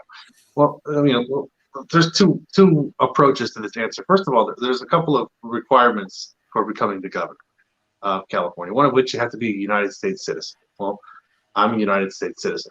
I can show you my passport. Another one is you have to be registered to vote in California and eligible to vote in the election for governor. Well, I'm registered to vote. I just updated my voter registration earlier this year. So I'm eligible to vote in the election. I'm a resident because I have lived in California, have a domicile in California, so I'm registered to vote at that address. The other two are certainly don't apply to me because one of them has to do with crimes of embezzlement, which I don't have any of those crimes. And so therefore, when it comes to Louis Marinelli, the Calexit co-founder who kind of lives in Moscow, Russia, how can he run for governor? Well, because he's qualified to run for governor as a California resident without any criminal history and is a U.S. citizen. So there's one point there. The other point is that what am I doing in Moscow? I mean, we opened up in Moscow back in 2016 already, an embassy and culture center here in Moscow. And I mean, to say that, a Californian who goes to Russia and, kind of holds exhibits on California history and culture for 4 or 5 years somehow loses his eligibility to be considered a resident, I think is preposterous. I mean, I've lived here in Russia. I teach in kindergarten, but when I first came to Russia in 2016, one of my first things was to open up the California Culture Center and Embassy.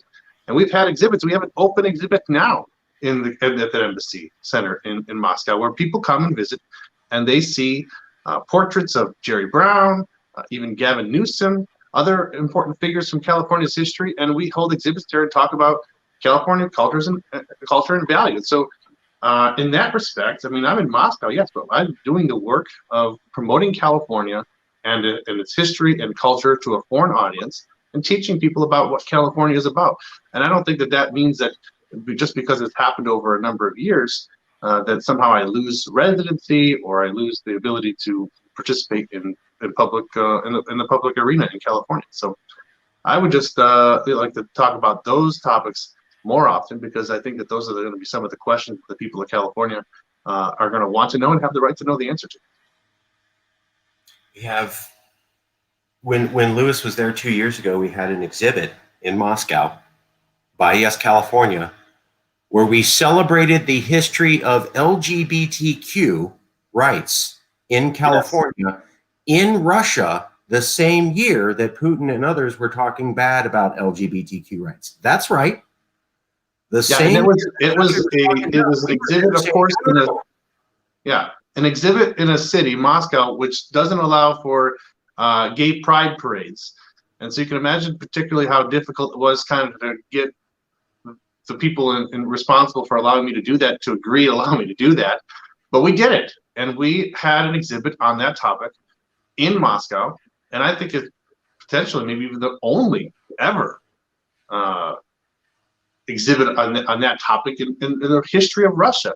And it was done by this organization, Yes California, and I was there as its body to represent California culture and values in a country where that topic of LGBT rights needs to have more of a voice. And so we do those kind of things. I know that the media likes to play up this big bad story of Louis Marinelli, some kind of spy or agent of the Russian government, so on and so forth. It's nothing to do with that. It's Louis Marinelli, the representative of the Independent Republic of California at the Embassy and Culture Center of California in Moscow, promoting California history, culture, promoting ties between Californians and Russians, and opportunities for travel to California. I mean, that's touches upon California's economy. I have some relationships with people who are looking at opening up a business in California because they want to have another branch of their factory that they have in the Urals here in Russia, where they can produce seats for like buses and like those public seats that you see in buses and trains and things of that nature. They're looking at opening up a site, a plant in the United States, and they're examining different locations, one of which is Texas, and the other one is California. So I've been talking to them over the last several months and over a year now, actually, about why maybe consider California. So I don't think that that would mean that I'm excluded from being able to run for governor, even though I happen to live in a foreign country. There's a reason why. I mean, Marcus. That would be like saying that an ambassador wouldn't have the right to come back to the United States and run for president just because he served as an ambassador in an embassy for a couple of years or something like that. Absolutely, and there was a Republican, John, I forget whatever, who was the ambassador to China. Yeah, and he immediately ran for president after he ended his ambassadorship. The reason that California's laws are so flexible with residency, I was explaining this, is because 1/3 of California came from a foreign country, and they routinely travel back and forth. And 40% of the California economy is linked to international trade, which requires business owners to travel to foreign countries. Frankly put, we have a gigantic amount of Californians, 30 to 40%, who routinely are overseas or traveling back and forth. And if we had these requirements of you got to be here all the time to do this, we'd have to wipe out 1/3 of our population. Yeah. Well, so if you're going to say Lewis can't do this, then let's round up 1/3 of Californians and kick them out too, which is why we don't. I would also point out, if I can, sorry to interrupt, but right now we're in the middle of a pandemic. You may not know, but the Russian borders are closed. I can certainly leave Russia, but if I did that, I wouldn't be able to come back. Well, I have a family here, and one of them is a 3-month-old baby. So, and that means that she was in her mother's womb during the majority of the pandemic. So I haven't come back to California in the last year or so physically, simply because the border's been closed, and I'm not going to risk not being able to come back to my family, which is located in Russia.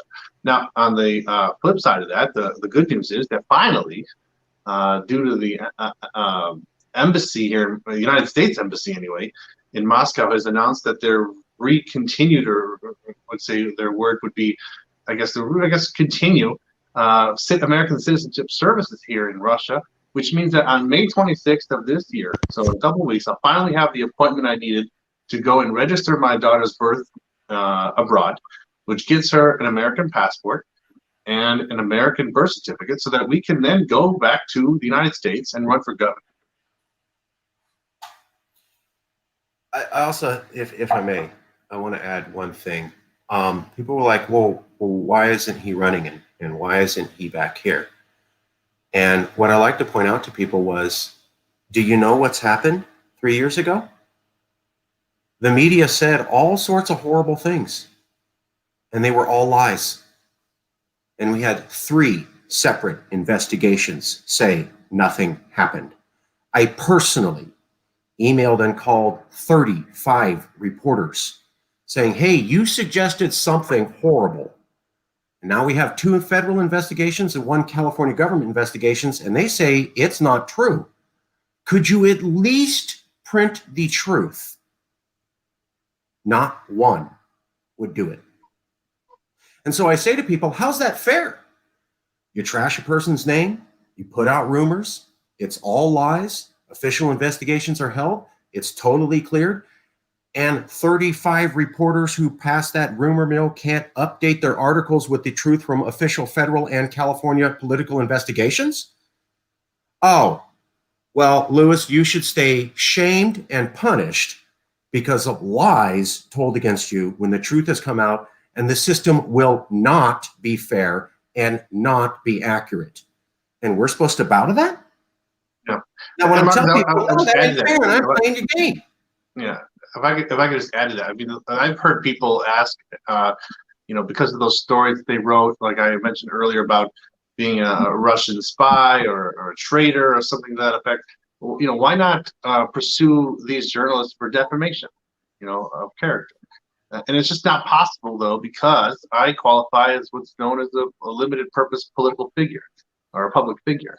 And the bar or the threshold for, proving defamation in a court for those types of people requires to demonstrate malice and that they have the particular intent of defaming your character. Of course, it's very difficult to prove that. How are you going to prove a journalist's frame of mind when they're writing a story? Short of having some kind of audio recording of them saying, "Let's get Mr. Marinelli," So unless you have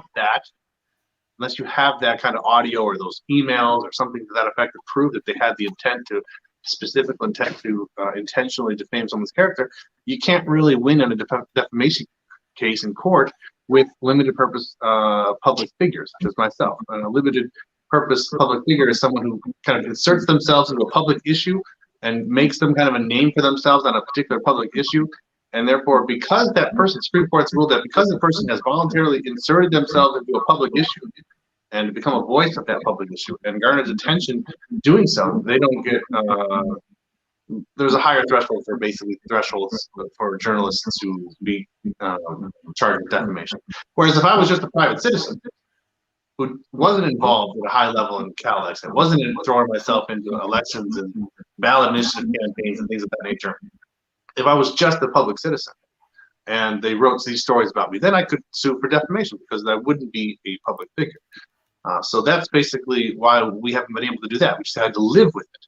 And so I think what Marcus was kind of getting at was that, when they're writing all that stuff about you, and I'm just over here with my family, I'm over here talking about Jerry Brown in an exhibit about California, LGBT rights, about that in California, about that in Russia, and the news is talking about how I'm a Putin spy and a traitor and so forth. Of course, you're going to want to have some time to kind of just step away from all of that for a while. But we didn't, disappear. We've always been here working on things. I've been working on things in the background, and now it's time to change the governor.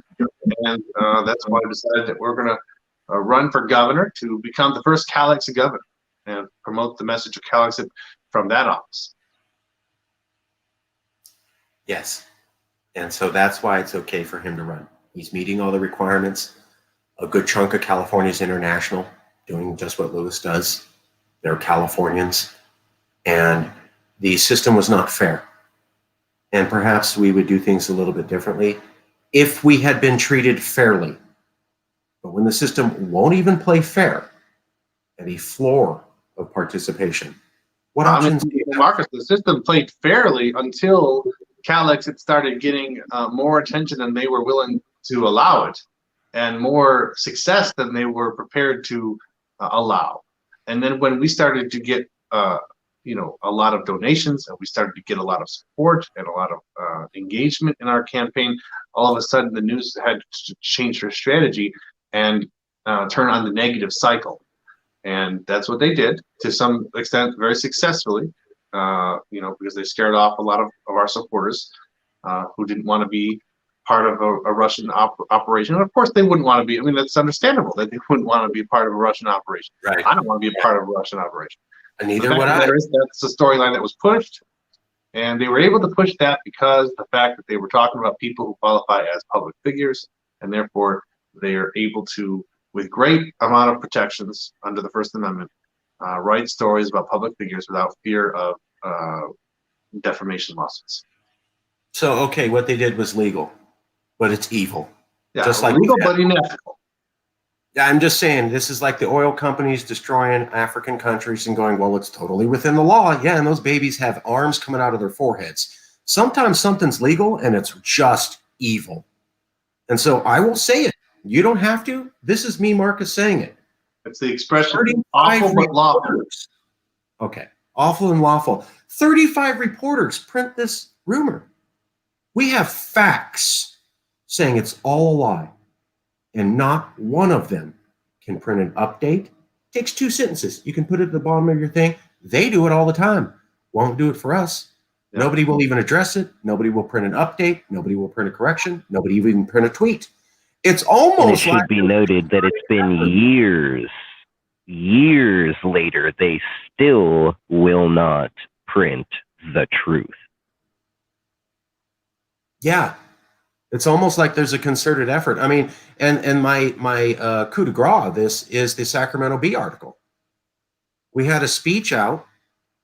Lewis, you helped write the speech, but I was in the speech, I was making it. Sacramento Bee editorial board acts like I'm not president. I didn't start the organization. I'm just some guy loosely connected to this video. And then they mention you as former president in Russia about 7 times, even though you hadn't been president in about 2.5 years. How's the Sacramento Bee editorial board get it so wrong? And they did that 6 months ago. It's almost like there's a concerted effort to act like this is not an organization based on real Californians who got started on the grassroots.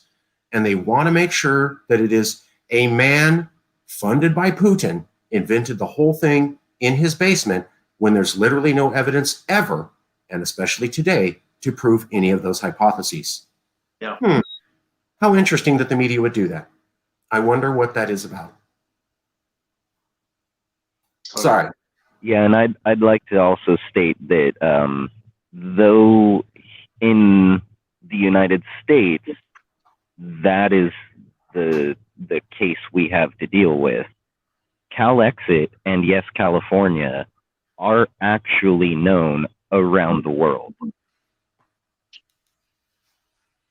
So Yeah. no matter how hard they work against us, really, we have already got to the hearts and minds of the people. And that's one reason I'm really glad to see people starting to run for leadership here under the premise of let's do this, because that's kind of the next step. Step 1, make your claim. Step 2, win the hearts and minds of the people. Step 3, do it. So yeah, winning. Yeah, and Jason, just to kind of piggyback on that idea, I mean, we're working on with Marcus. We're working on a project that on June 14th, which happens to be the anniversary of California independence, that the Americans kind of monopolized and took over with Flag Day. We're going to be at the California Embassy and Culture Center. We're going to be handing out symbolic visas to Russians who want to go to California. And that's because the American government has decided that they're no longer issuing visas of any kind except diplomatic visas to Russians, starting around June 15th, I believe the day is. So we're going to be offering Russians who come to the embassy a symbolic visa to California to promote the idea that Californians are welcoming to people around the world. And not only that, but the people of Russia, when they want to go to America, most of them, frankly speaking, want to go to California. And so if we can give them a visa, a symbolic visa, they're certainly not going to be able to travel with it, but a symbolic visa kind of just, is a way to demonstrate that if California was an independent country, travel from Russia to that continent would go on as normal, because most of the travelers from Russia want to go to California anyway. So they wouldn't need an American visa to do what they want to do. They'd get a California visa. So we have this little event happening where we're going to be laying down a new borderline, which has been approved. A borderline, actually, where we're going to have a yellow and black borderline that symbolizes where the Russian Federation territory ends and where the territory of the California Republic begins, as it would at an embassy. And then when people enter this embassy office, they're going to apply for a visa to California, and they will be issued one. And that just kind of speaks to the fact that there are people out there who would like to go to California. And if it was an independent country, these people would be traveling to California, not to America. And we want to demonstrate the fact that California is open to the people of the world. We're not shutting down our borders, and we're not ceasing the issuance of visas to tourists who want to travel around the world. We believe in the free movement of people between borders, and I think that this little event that we're going to be holding will be symbolic of that and California's culture and values of supporting free movement of people.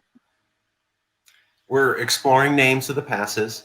We're open to whatever. One idea that I liked, and I may not make it, is a Governor Brown pass, because it was Jerry Brown, the governor, who refused to follow the federal government's lead on kicking all Russian ambassadors out. And when Trump kicked out Russian ambassadors, yes, that actually happened that day, Jerry Brown said, I'm traveling to Russia because they're too important, and Californians build bridges while Americans build walls.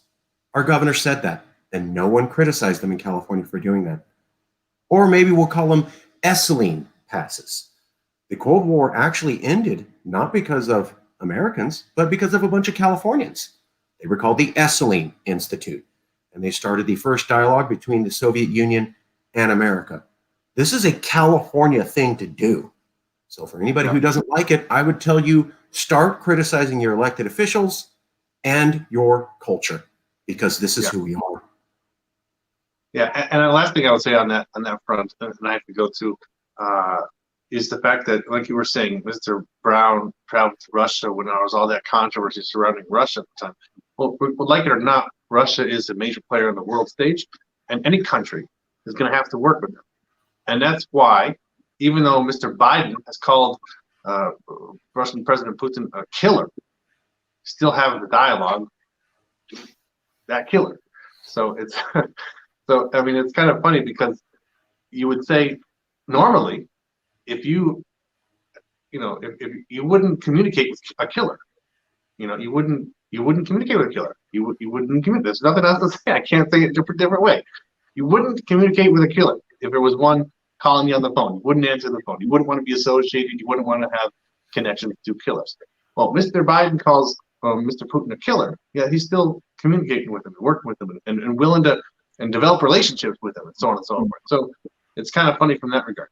The point is that even if you have problems with Russia or any country, that you still have to maintain relations with them and try to improve those relations to the extent possible, find common ground. And at least as far as California is concerned, that's what we try to do at the California Embassy and Culture Center, is to build those relationships between the people of California and the people of Russia, share ideas, share our cultures, find where there's common ground, and then build friendships based on that common ground. And so that's what we've been doing at the California Embassy ever since 2016 when we opened it up. So we continue to do today.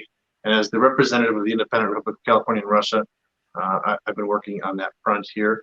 And when I come back to California, hopefully as governor, we'll be able to set forth the number of actions that will make California an independent country. Governor Schwarzenegger also invited Prime Minister Dmitry Medvedev to California when relations were much better.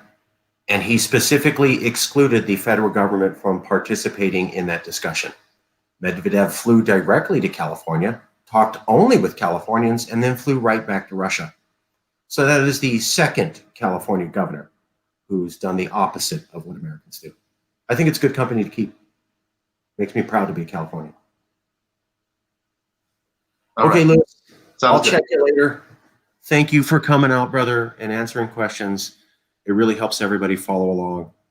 And we'll Jack, did you have a question? Nice talking to you all. I'll see you maybe next week or when we have our debates and so on and so forth. Okay. Thank you, brother. All right. Bye-bye. I do want to show something that Jack had shared with me, so let me show that real quick.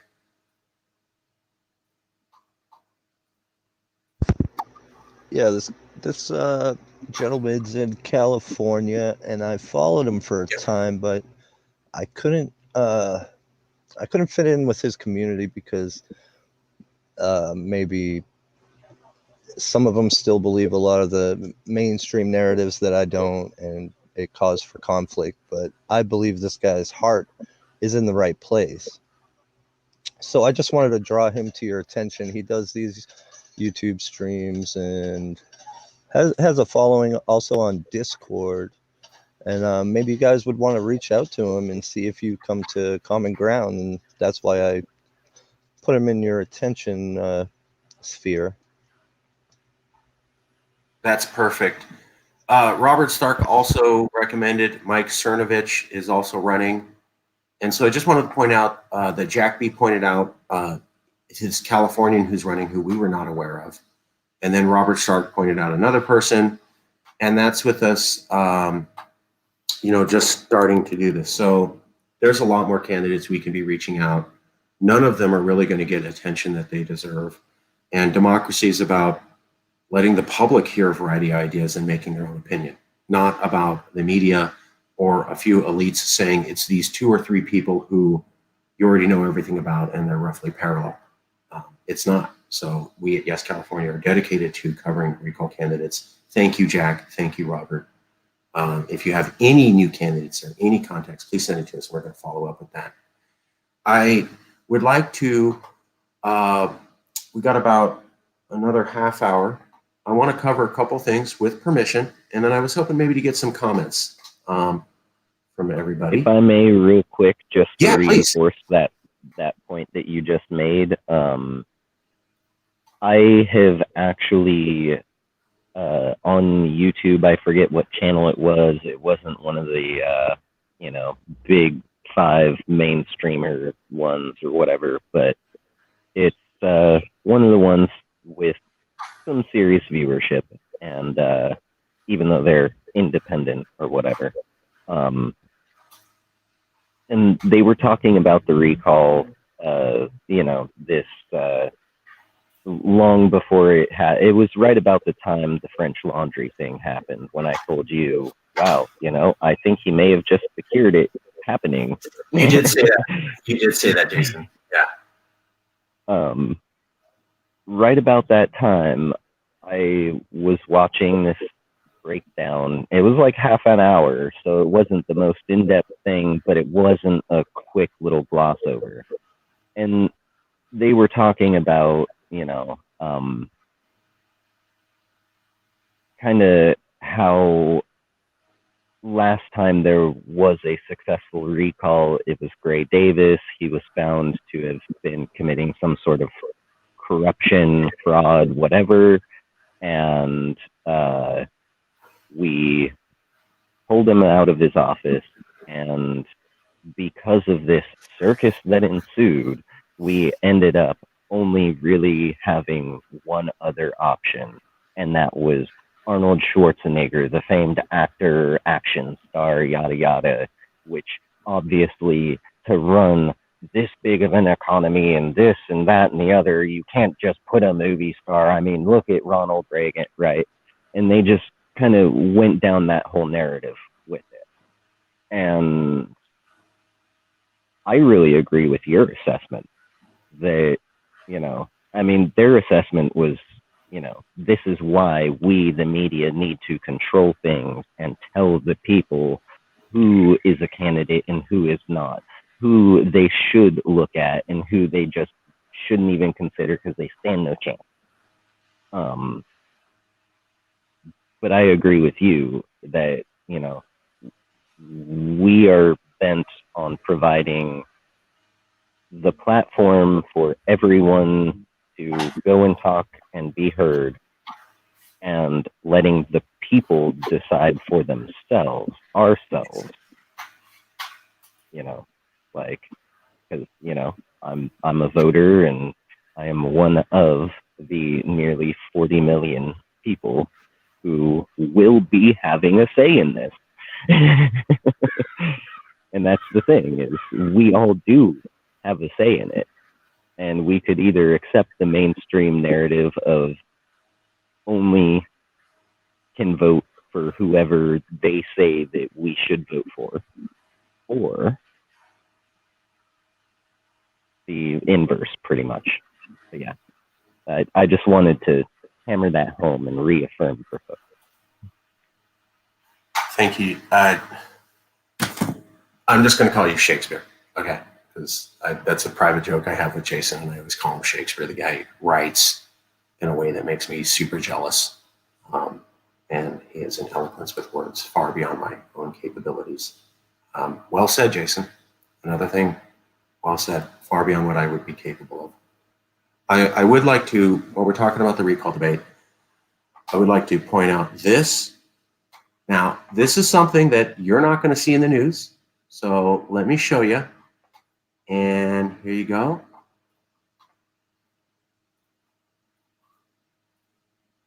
So let me show you something that you're not going to see in the news. Can everybody see this chart? I'm hoping you can.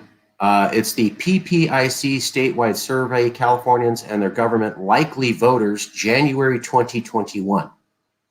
So you're not going to see this survey. A lot of times what they're talking about with the recall is they go, oh, people are souring on the idea. People don't really want to do it. I have yet to see anyone bring this particular survey up. The Public Policy Institute of California is the top survey maker for the government of California. They have the highest level of reputation, talking about how Californians actually think, and they are routinely used as a reference by California government officials. Well, in January 2021, they asked this question: do you approve or disapprove of the way that Gavin Newsom is handling the coronavirus outbreak? These are likely voters.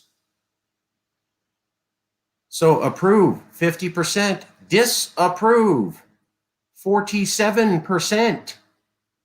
That's 50-50. So this came out in January 2021. Of likely voters, basically half. Here's the reference. I'll just show you right now.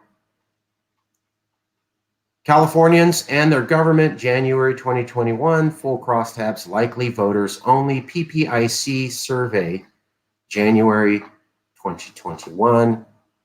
And I will make sure to post that up. Now, the interesting thing is, again, that's not, they won't cover that. They'll say Californians generally don't like this idea, they're against it. Now, there's a difference between the public and voters. Not everyone votes. I encourage everyone in California, go to your Democratic or Republican Party local committee. Almost everybody is 55 or older. You're going to struggle to see anyone under 40 years of age. So if you look at the actual demographic profile, elderly people vote, and Caucasian people vote more than average, and elderly people do too, and especially elderly Caucasian people. They have incredible voting percentages far beyond the rest of the demographic profile. And they're also more conservative than the average Californian. So the average California voter is not exactly the same person as the average Californian. A lot of the surveys talking about the recall are referring to Californians. That's the public. That is not the same as the people who will actually show up to the ballot box or take the time to mail in a ballot and choose who the next governor will be. When we looked at those people by the highest reputable source of polling, it was 50-50. No one is talking about that online. No one in the news is covering that. So I just thought, hey, we'll provide you some education from reputable sources that somehow the media never actually makes it get out. I just thought you might find that interesting. So when we're talking about the recall, and I know a lot of people don't like the recall, but this idea that it's wildly unpopular, I'm not sure that's accurate when we actually talk to real voters. I'll leave it there. Let's go to comments. Be right back. Okay, I want to show you another thing now. This is my favorite here. As we talk about why do we have the Calexit Congress, it's because what if California has to become independent? And something interesting happened. So in the Los Angeles Times, they had mask guidelines for vaccinated or lifted in milestone moment in coronavirus battle. So, oh, hey, you don't have to wear your mask. Isn't this a great day? All right, and that came out May 13th recently. But if you scroll down, scroll and okay, not even in the first half of the article, this is past the page fold, as they called it, which is where reporters typically put information that they don't want to highlight.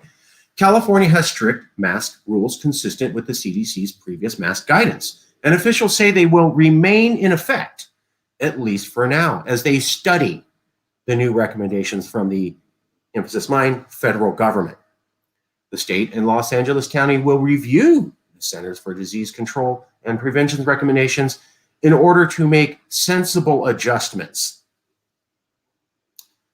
They're not alone. Sonoma County is also doing the same thing. So what's happening here is you're having Joe Biden is in charge. He's not Trump. All of you remember when Trump was here and the pandemic was here, our governor said, we're not doing anything the federal government says. We're going to do our own guidance. We will ignore federal discussions and do what we please here. And by the way, we're a nation state. And everyone in California loved it. Well, here's the federal government under Biden saying you don't need to wear a mask if you're vaccinated. And here is the California government, once again on this pandemic, saying, I understand that's what you're saying, but I'm not sure we're going to do that here. And then LA County saying the same thing. And then Sonoma County saying the same thing. And so you're not going to see this highlighted in the news. As you saw, I had to find obscure articles and page down to find it. But it's the same thing of the California government saying to the feds, I don't exactly trust your guidance and we'll do what we think's best here. They're just saying it to Biden now. Probably not going to see that covered anywhere in the news. But it is a continuation of how the way that we acted to Donald Trump. Continuing that narrative, I'd also like to show you all this very quickly. Now, Jason Wright helped me out dramatically put this together. And it's just a little video. I just want to play a clip for you real quick, if I may. Exactly what Trump did on so many issues.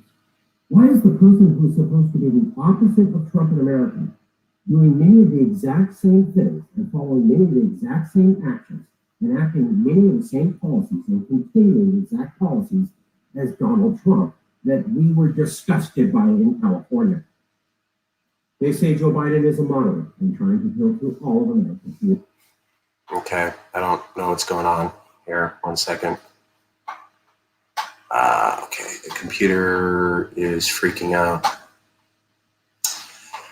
Sorry, give me 1 second. I'm not sure what's happening. Let's just do stop sharing. There you go. Okay. Those policies are intent of unity and a combined government. But that admits that a real majority of America is okay with these ideas or will tolerate them. Give me 1 second The here. exact same acts that Trump did in so many areas. California, you were upset right from when Trump did these things. How come you're not as upset now that Joe Biden literally continues to do the same policies? And you saw where reporters are saying that policies may be different, but the actions are literally the same. Joe Biden is continuing the Trump arena. We should be equally disgusted. What Joe Biden is doing is something vastly different from California and how we live on it. The question to you, California, how is insulting Latino voters, insulting African American civil rights leaders, supporting the border wall, supporting kids in concentration camps, supporting limiting refugees escaping violence, opposing single-parent health care, opposing the chief demand of Black Lives Matter, not doing anything by executive authority on police reform, turning the other way on genocide on national PAB, CNN, that was broadcast, turning the other way on violence against the press, intimidating the press in a way even Obama wouldn't even try, keeping the disastrous trade war with China, promoting yourself in a dotted manner like the orange one, protecting corporations of the lives of literal millions of civilians, promoting partisan politics the first day you're in office and throughout, telling immigrants don't come to America, name-calling world leaders in a way that almost starts World War III with nuclear weapons, supporting pipelines that move us toward a climate disaster, and supporting fracking that destroys our climate, in line with California. So I think you get the idea. This all got started when Biden had kids in cages, right? And we were like, how? That's bizarre. And I started doing a little bit of digging, and I remember that Joe Biden was arguing with Trump about how he supported fracking just as much as Trump. And then I remember Joe Biden having his climate change liaison being a former oil executive. And I go, wow, that's 3 different areas. That's just like Trump. Isn't that bizarre? And nobody wanted to hear that. He was different. Look at his speech. It sounds totally different. I go, but what are his policies? And Jason and I started digging, and Jason was the first one to go, you know what? I think we should start saying that, and I'm hoping I'm getting this right. Trump is a shade of Biden. Basically, Biden was there with Obama. Biden invented kids in cages. Biden invented the crime war. Biden did all these horrible things. Then Trump came in and extended the policies set in by Biden. And now Biden's back and continuing those policies. So exactly. And I like to use the metaphor for those familiar with Spinal Tap and the theory of an amplifier being able to be turned to not 10 but 11. Biden as vice president under Obama, the Obama-Biden administration started up with putting children into cages like they were rabid wild animals. Some of us were a little more bleeding heart than others back then, and we started getting vocal immediately. And eventually, Trump and Pence come along, right? And the Trump-Pence administration takes the amplifier that was turned on to maybe 5 or 6 and cranks it up to 8. And people seemed mortified and really objected even more vocally and visibly than before. And, still, those of us who are maybe a little more bleeding heart than others, we welcomed the additional support to the cause and continued on speaking about it. And then Biden-Harris administration comes into office. And immediately it's, oh, well, they're coming into office, so this whole atrocity is going to end now, right? Because this is the return to decency. And what we found is an administration that is not only saying it's not willing to turn the amplifier back down, it's unwilling to touch the amplifier because it thinks that it having been turned up to 8 is okay. It agrees with the previous administration having turned it up to 8. And now my assessment is, this push and, pull tug of war game, right? The change gets more and more extreme, more and more dramatic. So my assessment personally is that the Republicans will regain control of the federal government. And when that happens, that's the tug back over to their side. And to help anchor the rope down so it can't be tugged out again, they just might turn that amplifier up. And, do they turn it up to 9? Do they turn it up to 10? Do they crank it all the way up to 11? Do we really want to sit around and find out and, wait to see how much more they're going to turn it up? Or do we just assume this is probably going to happen? They're probably going to keep turning it up until our ears bleed. And then we're just going to want to all leave anyway. So why not do it now? That's my spiel on it. And again, you did nail it. Trump, a different shade of Biden. Biden, silvery. Trump, orangey. I know he likes to think golden, but I'm not sure what color of gold he's used to. Let's keep it PG.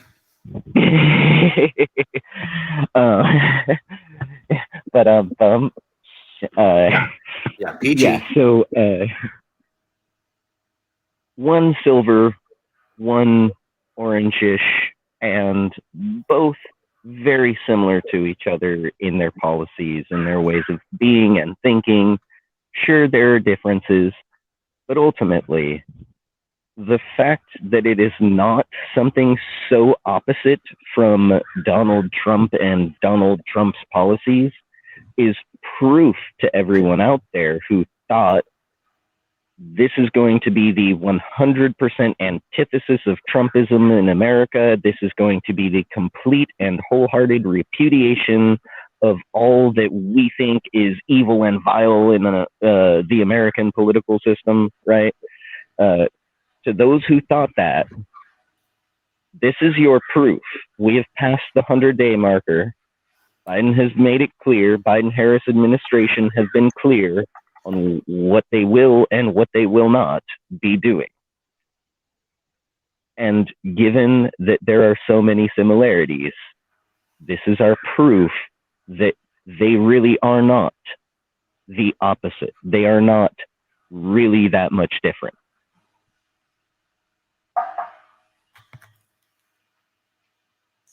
So this is the way we want to do narrative framing for Biden for at least the next year. He's finished his 100 days. He's been in charge for 3 months. He's had plenty of time to fix any issue or get started the right way or address any issue. If he hasn't addressed something by now, then we can say, well, that's too similar to Trump because Trump didn't address that either. You've had 3 months, your first 100 days, and you didn't do it. If he has not taken a stance on anything, or if he's literally taken a stance just like Trump, we can hold that as definitive. The first 100 days is when a president identifies who they are and what they're about. It's when you say what's most important to you. So things that you ignored, it's an indication of who you are. Policies that you continued, it's an indication of what you're about. Policies that you don't adjust and you just kind of keep in place, like kids in cages and assault tax, says a lot about you. And I've had a few debates with fellow liberals who go, well, he's just getting started. Not after your first 100 days, you're not. That's a tradition that goes back about 200 years.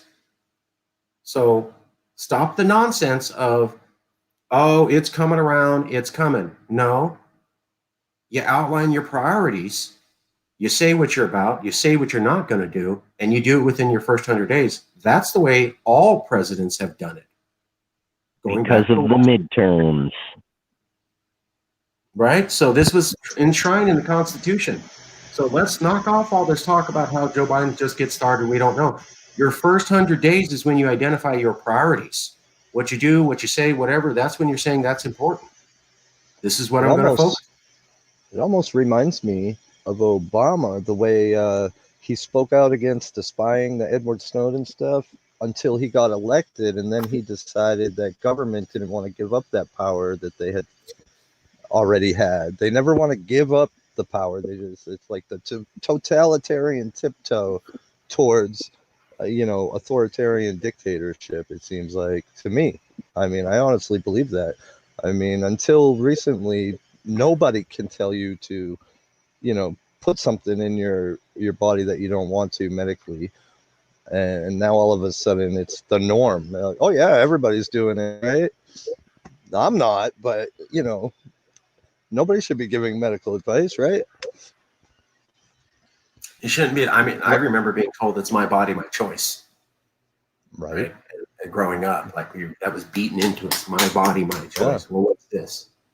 And I do believe in coronavirus is a real thing, and the vaccines are important, et cetera. And we're going to try to not get into certain subjects that YouTube is a little bit more. Yeah, I'd rather just ditch. I'd rather just ditch YouTube, honestly. We can't do that yet. So I hear you, and we allow all sorts of comments, and everybody's free to give their opinion. We love being on YouTube, and we love you, YouTube. So if you're watching this, please know that. Although we work with many people who have a variety of opinions, and we love having a diversity of opinions from a variety of people. Okay, Jack. If I may, to further what Jack said there, Guantanamo Bay was a huge, huge factor for myself and many of the younger folk who were voting that year that I personally know. Guantanamo Bay being shut down, no torture in my name. That was the slogan. And the thing that, because until he really came out in staunch support of, no extrajudicial punishment, right? until then, Obama struck me as pretty much just a run-of-the-mill politician. There wasn't much different about him, just a mainstream politician, part of the corporate autocracy. Then he came out against Guantanamo Bay because that's what young folks care about. I'm like, wow, this guy's actually listening and he's willing to take on our cause and our issue? Okay, I think I'll vote for him. And I voted for him again to give him 4 more years. Hey, okay, if you couldn't do it in the first 4, I understand a lot of people in the government working against you and holding up stuff. You could have used your executive authority, but, you know, I understand you're trying to do things a little more inclusively. Okay. And those second 4 years came and went, and Donald Trump's administration came and went, and we're with the Biden-Harris administration, and Guantanamo Bay is still open. People are still being held without trial, something that is the antithesis to America. People are being tortured in your name, my name, their name, his name, her name, all of our name. People are being tortured. So, you know, I wholeheartedly agree. It's the pandering. Oh yeah, totally. I'll take on your issue. And once they get into power, it's, oh, you know, we've looked into it and we've found that we like having all this extra power. On the Armenian genocide, Obama said as a candidate he would address it. As president, he backed away. So, a lot of reverse. And Biden got a lot of Armenian support, and those Armenian folk reminded him of that once he was in office. And then finally, America, okay, we will say some words and call this by a certain label. And, you know, it's an important first step, but it is not the be-all, end-all. It is not a resolution or a solution. It's some words being said. And the action he followed it up with was further military aid to the people committing genocide against Armenians, using my taxpayer dollars, your taxpayer dollars, their taxpayer dollars, his, hers, all of ours, taxpayer dollars, to help fund genocide around the world. So Biden says, hey, the genocide against the Armenians by Turkey 100 years ago is wrong. What Jason's pointing out is at the exact same time, he sends military equipment to Azerbaijan, who's committing a quasi-genocide in Nagorno-Karabakh against the Armenians. Kind of the opposite thing. Oh, I care about the Armenian genocide that's already done 100 years ago, but I'm going to continue to help people who are executing Armenians in their historic land at the same time. While Joe Biden did that, he also went on TV and said, I will not confront China about the genocide of the Uyghurs. However, 2 days later, his administration says, we're definitely confronting China about the genocide of the Uyghurs, and he had Blinken, his Secretary of State, do it. So we're getting contrasting messages.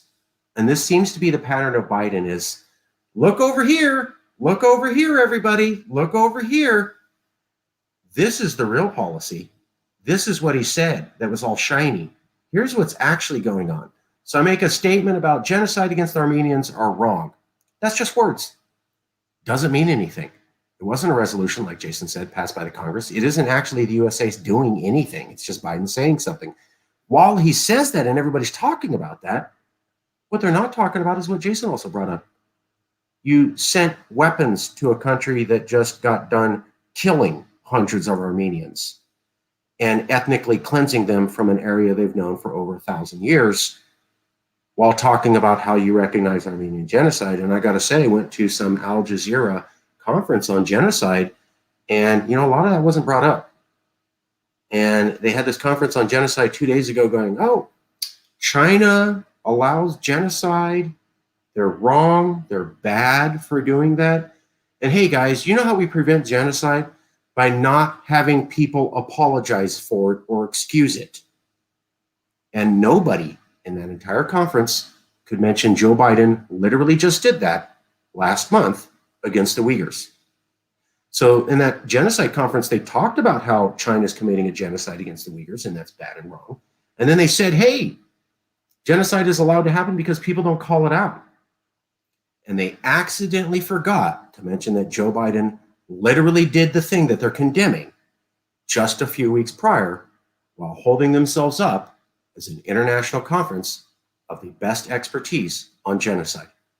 I find it in line with the typical Biden platform. Look over here, and this is what I'm actually doing, which is why I recommend the video that I made here. Let's keep it PG. Joe Biden has continued 19 policies of Trump. I list them all. I'd encourage you to watch that video. I posted in private chat for this reason. Some of you were calling me out right afterwards and going, Mark, you forgot about this and that. Thank you. I mean, Jason right away was like, dude, did you cover this? I forgot. And then Yeshuan called and goes, dude, did you cover this? So within seconds, this list of 19 jumped up to in the 20s. My God, how many other things are we missing? And no one's covering this in the news. Joe Biden is a great, decent man who's perfect. And if anything's wrong, it's just a simple mistake. I could buy that for 1 or 2 issues. 19? That's not a mistake. That's not an accident. You aren't stumbling and didn't know.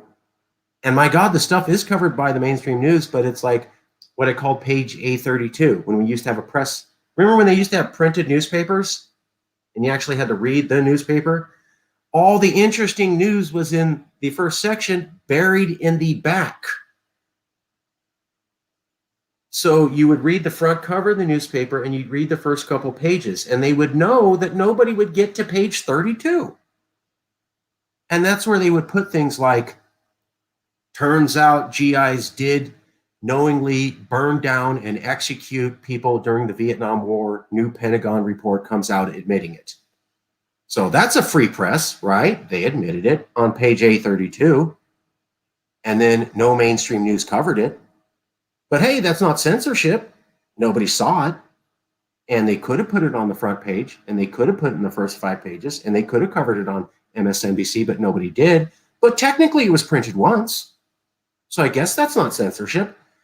Joe Biden, everybody, 19 of these policies I found Washington Post articles covering, but I never heard of that being covered. So the newspapers are going, oh yeah, he did this horrible thing, and then they just bury the article. And then the article you do see is this awesome thing he does. So all the citations are there. They're all mainstream sources. And I go, isn't this incredible that there's so many mainstream sources admitting the horrible things he's done, and we weren't aware of most of them at all? I only knew about kids in cages and the salt tax. We started digging. We found 17 more items. And many times the news goes, quotes, this is a literal continuation. It's not interpretation. They're going, this is literally Trump's policy, and here's literally Biden's. One of my favorite ones is the tariffs against China. Trump was a horrible man who doesn't understand international trade. California is linked to international trade. We have a lot of money coming in from China. Californians hated that trade war on China. Biden hasn't changed a thing about it. Been 3 months. No one's talking about that. Why is that? And yet I did find an article, a tiny one in MSNBC, tucked away, that admitted that. So I think that's what we're seeing. 1 second. Hey, can I call you right back? I'm just about to close up the show. Okay, I got 2 seconds. Sure. You're gonna get a phone call. You're gonna get a phone call in a few minutes. I just need you to write down the code that you get, and then give me the code. Okay, phone call in a few minutes. Write down the code. I'll send it to you. Okay. Okay. Sounds good. All right, peace. Bye-bye. Activism never stops, folks. We are constantly doing stuff in the background, even we're doing things. So I'm going to show you one last thing, and then we'll do last minute comments and wrap it up. Let's see, we got a comment here. Our leaders, okay. Also, Jack B, I tried to run the link. My computer's not showing it. Let me figure that out, and we can show it next show, I promise. Sorry, I got the link. I did try to make it work. Okay, last thing I want to show this just to everybody, just to prove a point.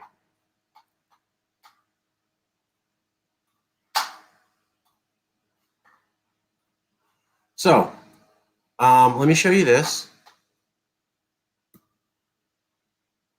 Iran almost certainly meddling in Scottish elections. I don't have a paid account, so I'm just trying to show you the title. To destabilize the UK. Make sure you get to see that. So the Scottish independence movement had a election recently, and it went very well for Scottish independence. Big turnout, etc. However, what happened immediately was, so here's Scotland. And they have a vote recently going, we want to become independent and secede.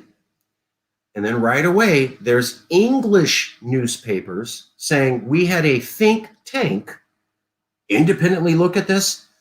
Turns out Iran is backing the Scottish recall election in order to destabilize England. By the way, I'm sorry, let me take this real quick. Your verification code is 1403. Your verification code is 1403. You might want to mute yourself, Marcus. I'm not good at multitasking, so give me 1 second.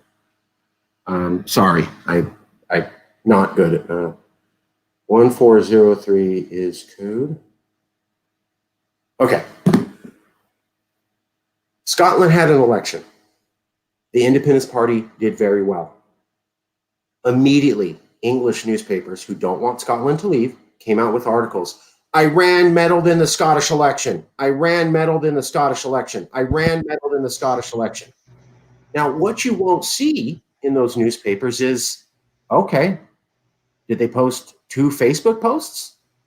I mean, how much meddling did they do? Was it enough to turn the whole election? Half of all the social media posts out of Scotland were Iranian posts, or was it just like 2%? Not mentioned at all. By the way, the report that claims that Iran interfered in the election has not been released. So the newspapers ran with the conclusion of a report that you and I are not allowed to see. The report's not even out yet. It's coming out soon.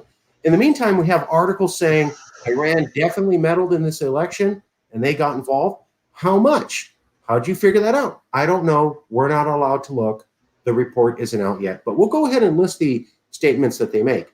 Additionally, not mentioned in the news articles, that report, that think tank that's just listed as a think tank is a hardcore neocon alt-right military think tank based in England. So the newspaper says, oh, we've got this independent think tank.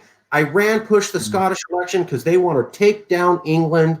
And by the way, Scotland's going to leave and they don't want our nuclear submarines and England will be vulnerable and will be invaded. And this is all because of Iran. And then you have to dig down and go, well, how much influence they had? I don't know.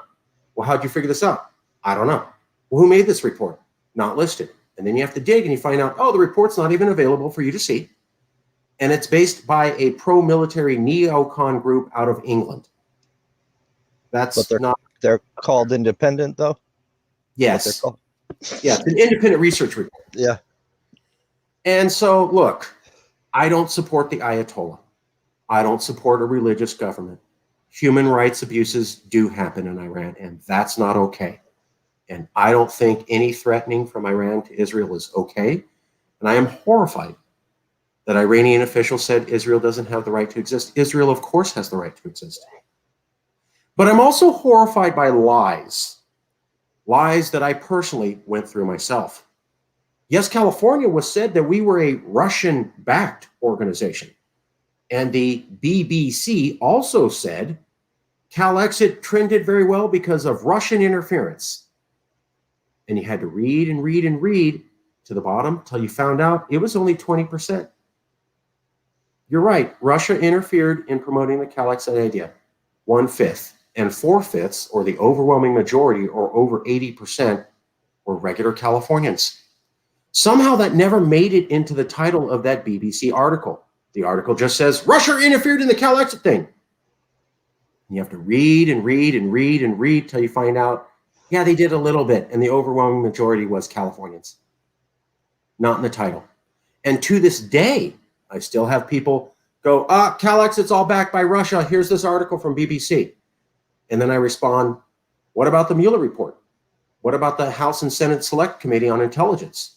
BBC has no credibility with me anyway. So if you tell me about BBC, I'm just going to just say, government shill. That's all it is.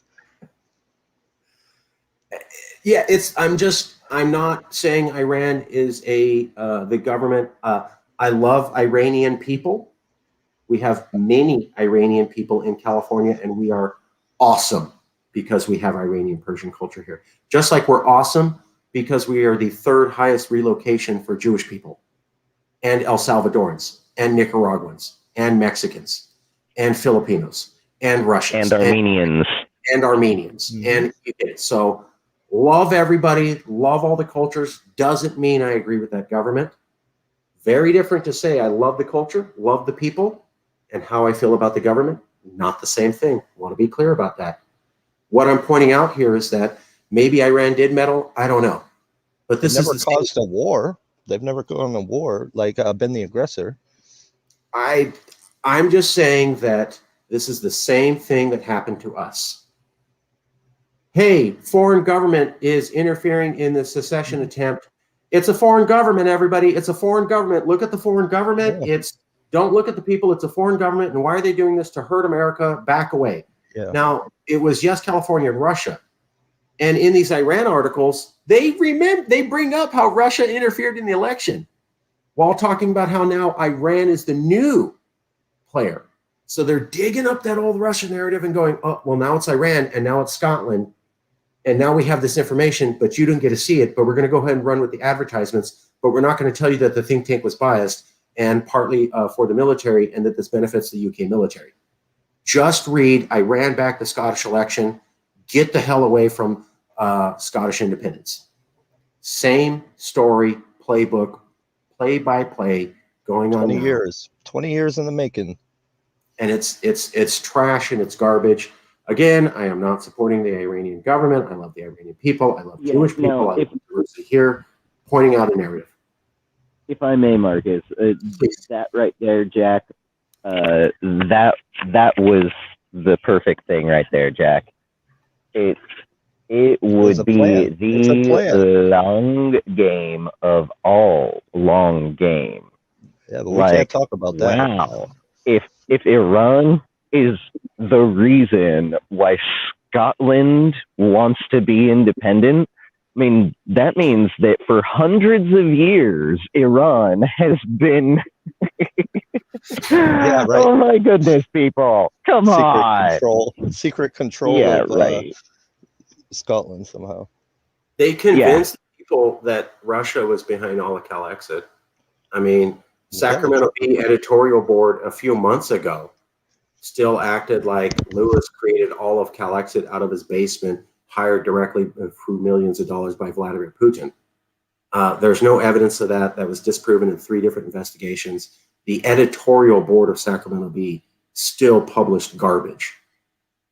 Oh, yeah, and I know I lost a friend. I was friends with someone who, while we were still friends, they would say things such as, well, I know you personally, Jay, and so I know you're not a Russian spy, and I don't think you're a puppet, but I do think that the guy that started your organization is an unknowing actor. Well, he was actually talking about Lewis and totally forgot, right? And I would say things like, well, are you aware that our president and one of the two people who actually founded this organization is a Latino California guy.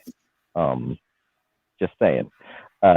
Also, you know, he would go on to say, you know, when I make valid, truth-based, valid counterpoints that prove to him, and, you know, do things like pull up our website and show him in person, here, look, we've got reports from different agencies at the top levels of the federal government clearing us of anything. And ultimately, it came down to, well, I think we're going to have to agree to disagree. We're going to have to agree to disagree, even though 3 separate government investigations said there's nothing to this. Okay. And your supposed best friend of the last, like, 10 plus years is personally involved in all of this and is showing you the proof face to face. And your response is an unwillingness to accept truth.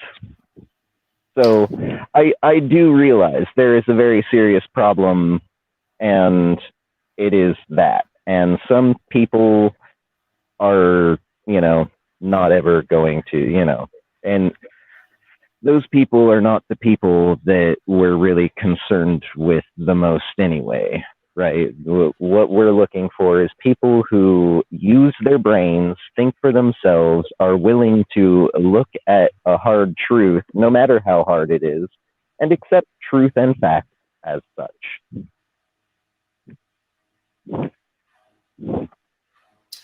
Doesn't matter what someone believes currently, if they are the type that is willing to accept truth and fact when they find it and see it, they are a reasonable person and not an extremist, and therefore could likely come around to, you know, pretty much the side that we're standing on most of these issues, because, you know, once you see all of the facts and the truth, it's like, wow, why hasn't the government done this for the last year? Why hasn't Newsom done this, you know, this whole time of being locked down? Why haven't people done this before, right? Why haven't we addressed this issue, which is what leads to this other issue, you know? So yeah. Fundamental the problem issues, is in real. my opinion. Yes, indeed. Very. Like, you know, everyone here in California, we all talk about the homelessness, and, you know, a lot of people that I know who work in the community level, like the Marin Organizing Committee. I'm in Marin County, just north of San Francisco. I was one of the artists who performed at the initiation ceremony of the MOC. But for years, they've been on, like, the social justice side of all of these fundamental issues. And it literally takes, like, most of the county, one of the wealthiest counties, right? Takes most of the county coming together and making enough stink to get local leadership to do something, anything. And then, you know, one of the recent things they were able to do was, like, the tax identification, temporary tax identification number for people who have immigrated here, yet are having to lock down and are now facing financial uncertainty due to the pandemic and all that. For a while, at the beginning, those folks were not covered in any sort of stimulus or relief. And the industrial areas foundation, which is what MOC is the county piece of. You know, LA had a great turnout, Sacramento, the Bay Area. It took the majority of California's population to get our state government to finally move on this thing that is pretty much in line with California's values and way of thinking and being anyway. You got to really, really, really, really push really hard. It's not, you know, going to the gym and doing a workout. It's like joining the world's strongest man tour and competing against Hafthor Bjornsson himself, just, you know, right off the bat. And that's like the only way that we can really effect any sort of change on these things. So, I mean, I bring this all up to say that this, what we're doing, bringing more minds together, you know, I'd also like to say, Jack, I'm glad you joined us. I'm glad you're here with us right now, because, you know, it really, it adds more perspective, but it brings things to another level. And so often we end up talking, at least myself, talking from a Californian standpoint. And, you know, California, which works for me. And it works for Calexit. But having other than California agreeing and not having the California, you know, the red and the blue, the Dems and the rep. It's nice because now here we are talking about all of these really fundamental issues. And, you know, the only way to really solve it by coming together and discussing things as, you know, decent human beings. I mean, man, you know, like most of everything that you've said today, even at the beginning, the human being, right? Like, man, you are on point, and you have both of my thumbs up and my sincerest kudos and thanks for joining us today. Because, like, dude, you rock. you have helped to prove several different parts of our whole spiel. Thanks for coming out, Jack. You're welcome. I try to wake up, and that's my channel there with the RT America video. I got another one on BitChute, and I try to share a little bit of truth like that every day, or inspiring music or something when I first get up.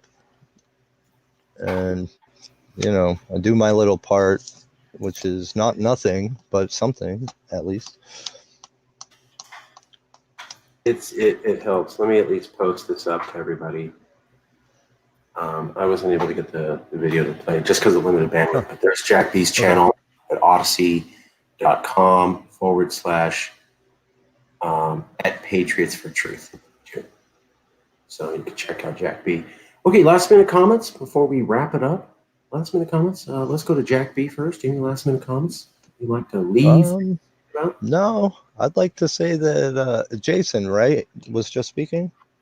Jason, yeah, he's right on too. You know, I was thinking that before he gave me some credit. I was thinking the same thing of him. I was like, well, he's always commenting on the things that I think are fundamental as well. So, I mean, we just keep going down the same path, you know, as everybody else, and we all know that the road to hell will be paved with good intentions, and the road will be wide as hell, you know. So let's get out of the wide road we're going down, and Calexit seems to be the right move. You know, Texas, I know they're always thinking the same thing too. But yeah, I'm originally from New England, Massachusetts, Maine. Then I moved out here. But, okay. Yeah. Is that a picture of Tupac in the background? Yep, Tupac and Biggie. I knew it. Yeah. I knew that was Tupac. Man. I called it out. Where's that right here? That's right. Yeah, my friend gave it. I've had it ever since on the wall. We Yep. got a Yep. got the weed. That's the weed flag, and then some other decorations. You'd fit in California. Yeah, I know. I know. So I would have, way back in New England, I would have fit in too. There's a lot of people out there just, going with the flow, and the flow is not where to go. I don't think. well said. When they cut off my tongue, they cut off your ears. At the same time, when they, like take down somebody's channel or something like that, you're not just affecting that one person. You're affecting the million people that might have wanted to listen to what he has to say. And it's the First Amendment's the First Amendment for a reason, right? Our Second Amendment. So, and they just want to ignore all this stuff. So that's my comment. Like that, if they could take our Bill of Rights and the Constitution and just flush it down the toilet and rewrite it for themselves, that's what they'll do. And our forefathers knew that government, and they tried to prevent it. Okay. Thank you, Jack. Any last minute comments from anyone? Jason, last minute comments. Take us out of the show.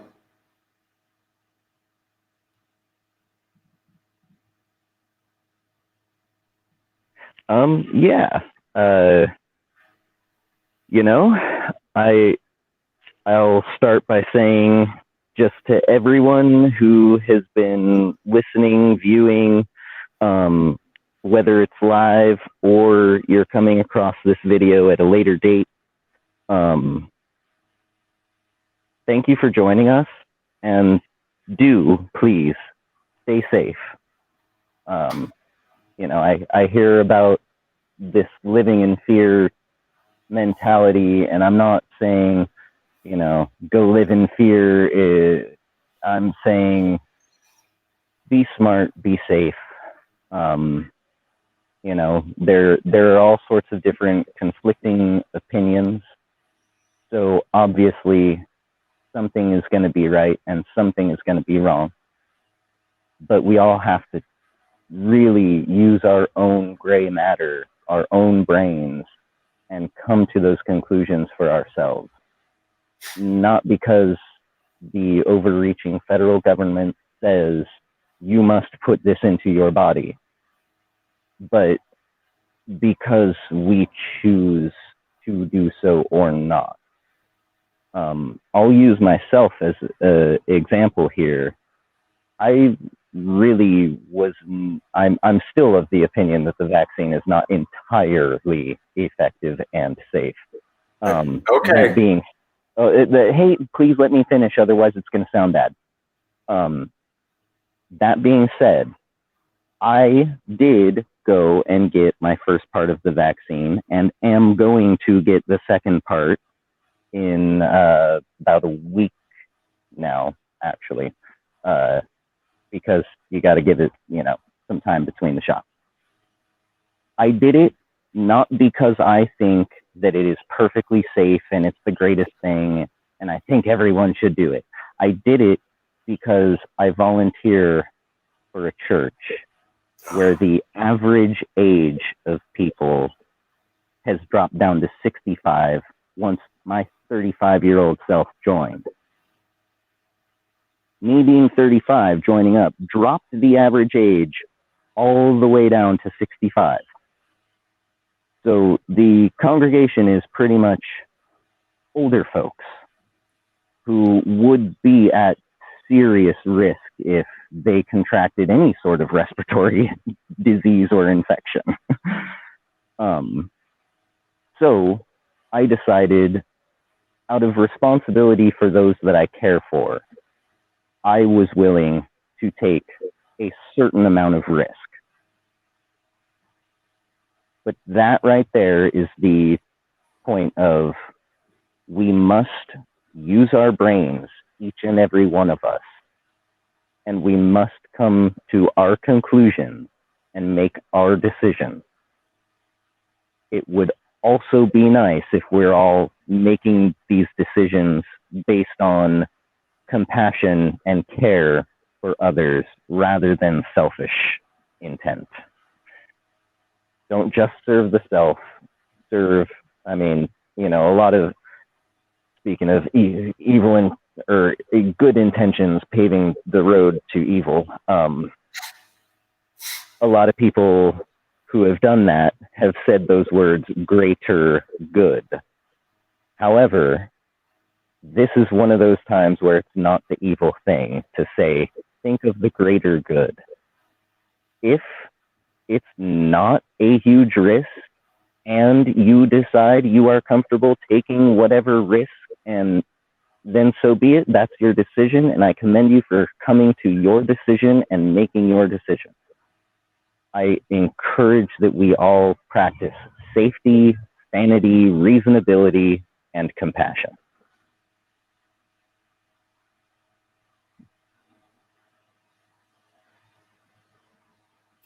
Well said. I apologize. I'm sorry. I'm just trying to watch YouTube. Yeah. Okay.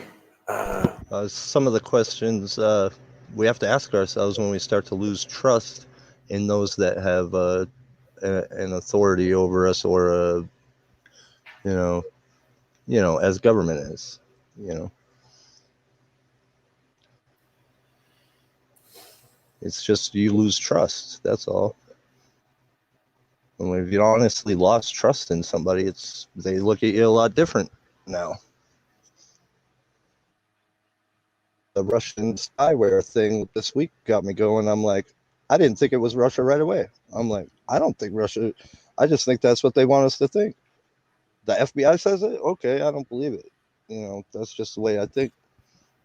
And it's from going down that rabbit hole into the cave complex that you just don't want to go down. But in the name of questioning everything, I say go.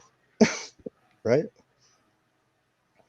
Research yourself. You know, I mean, if you feel comfortable getting the old jabby, more power to you. I'm not complete anti-vax. I just don't want to take it because of the way they're pushing it to us.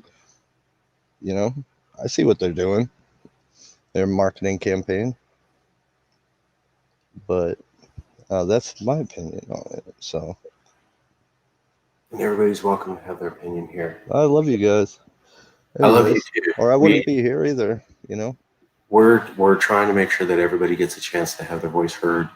And we're trying to reach out to people outside of California, and we're trying to reach out as progressives to conservatives, because no one else is doing that. And while we want to become independent, we don't want violence or anyone to get hurt. And we found that you can't actually become independent unless you negotiate with the people you want to leave. And the best way to do that is to be friendly. And so we try to live our premise every day. Yeah, I'll probably burn this video up on my channel. Please tell other people to join. Every Sunday. Please tell. I'll just put it out there in the universe, and if somebody sees it and joins, then hey, man. Yeah, and you know, if you don't get me on a copyright strike or anything.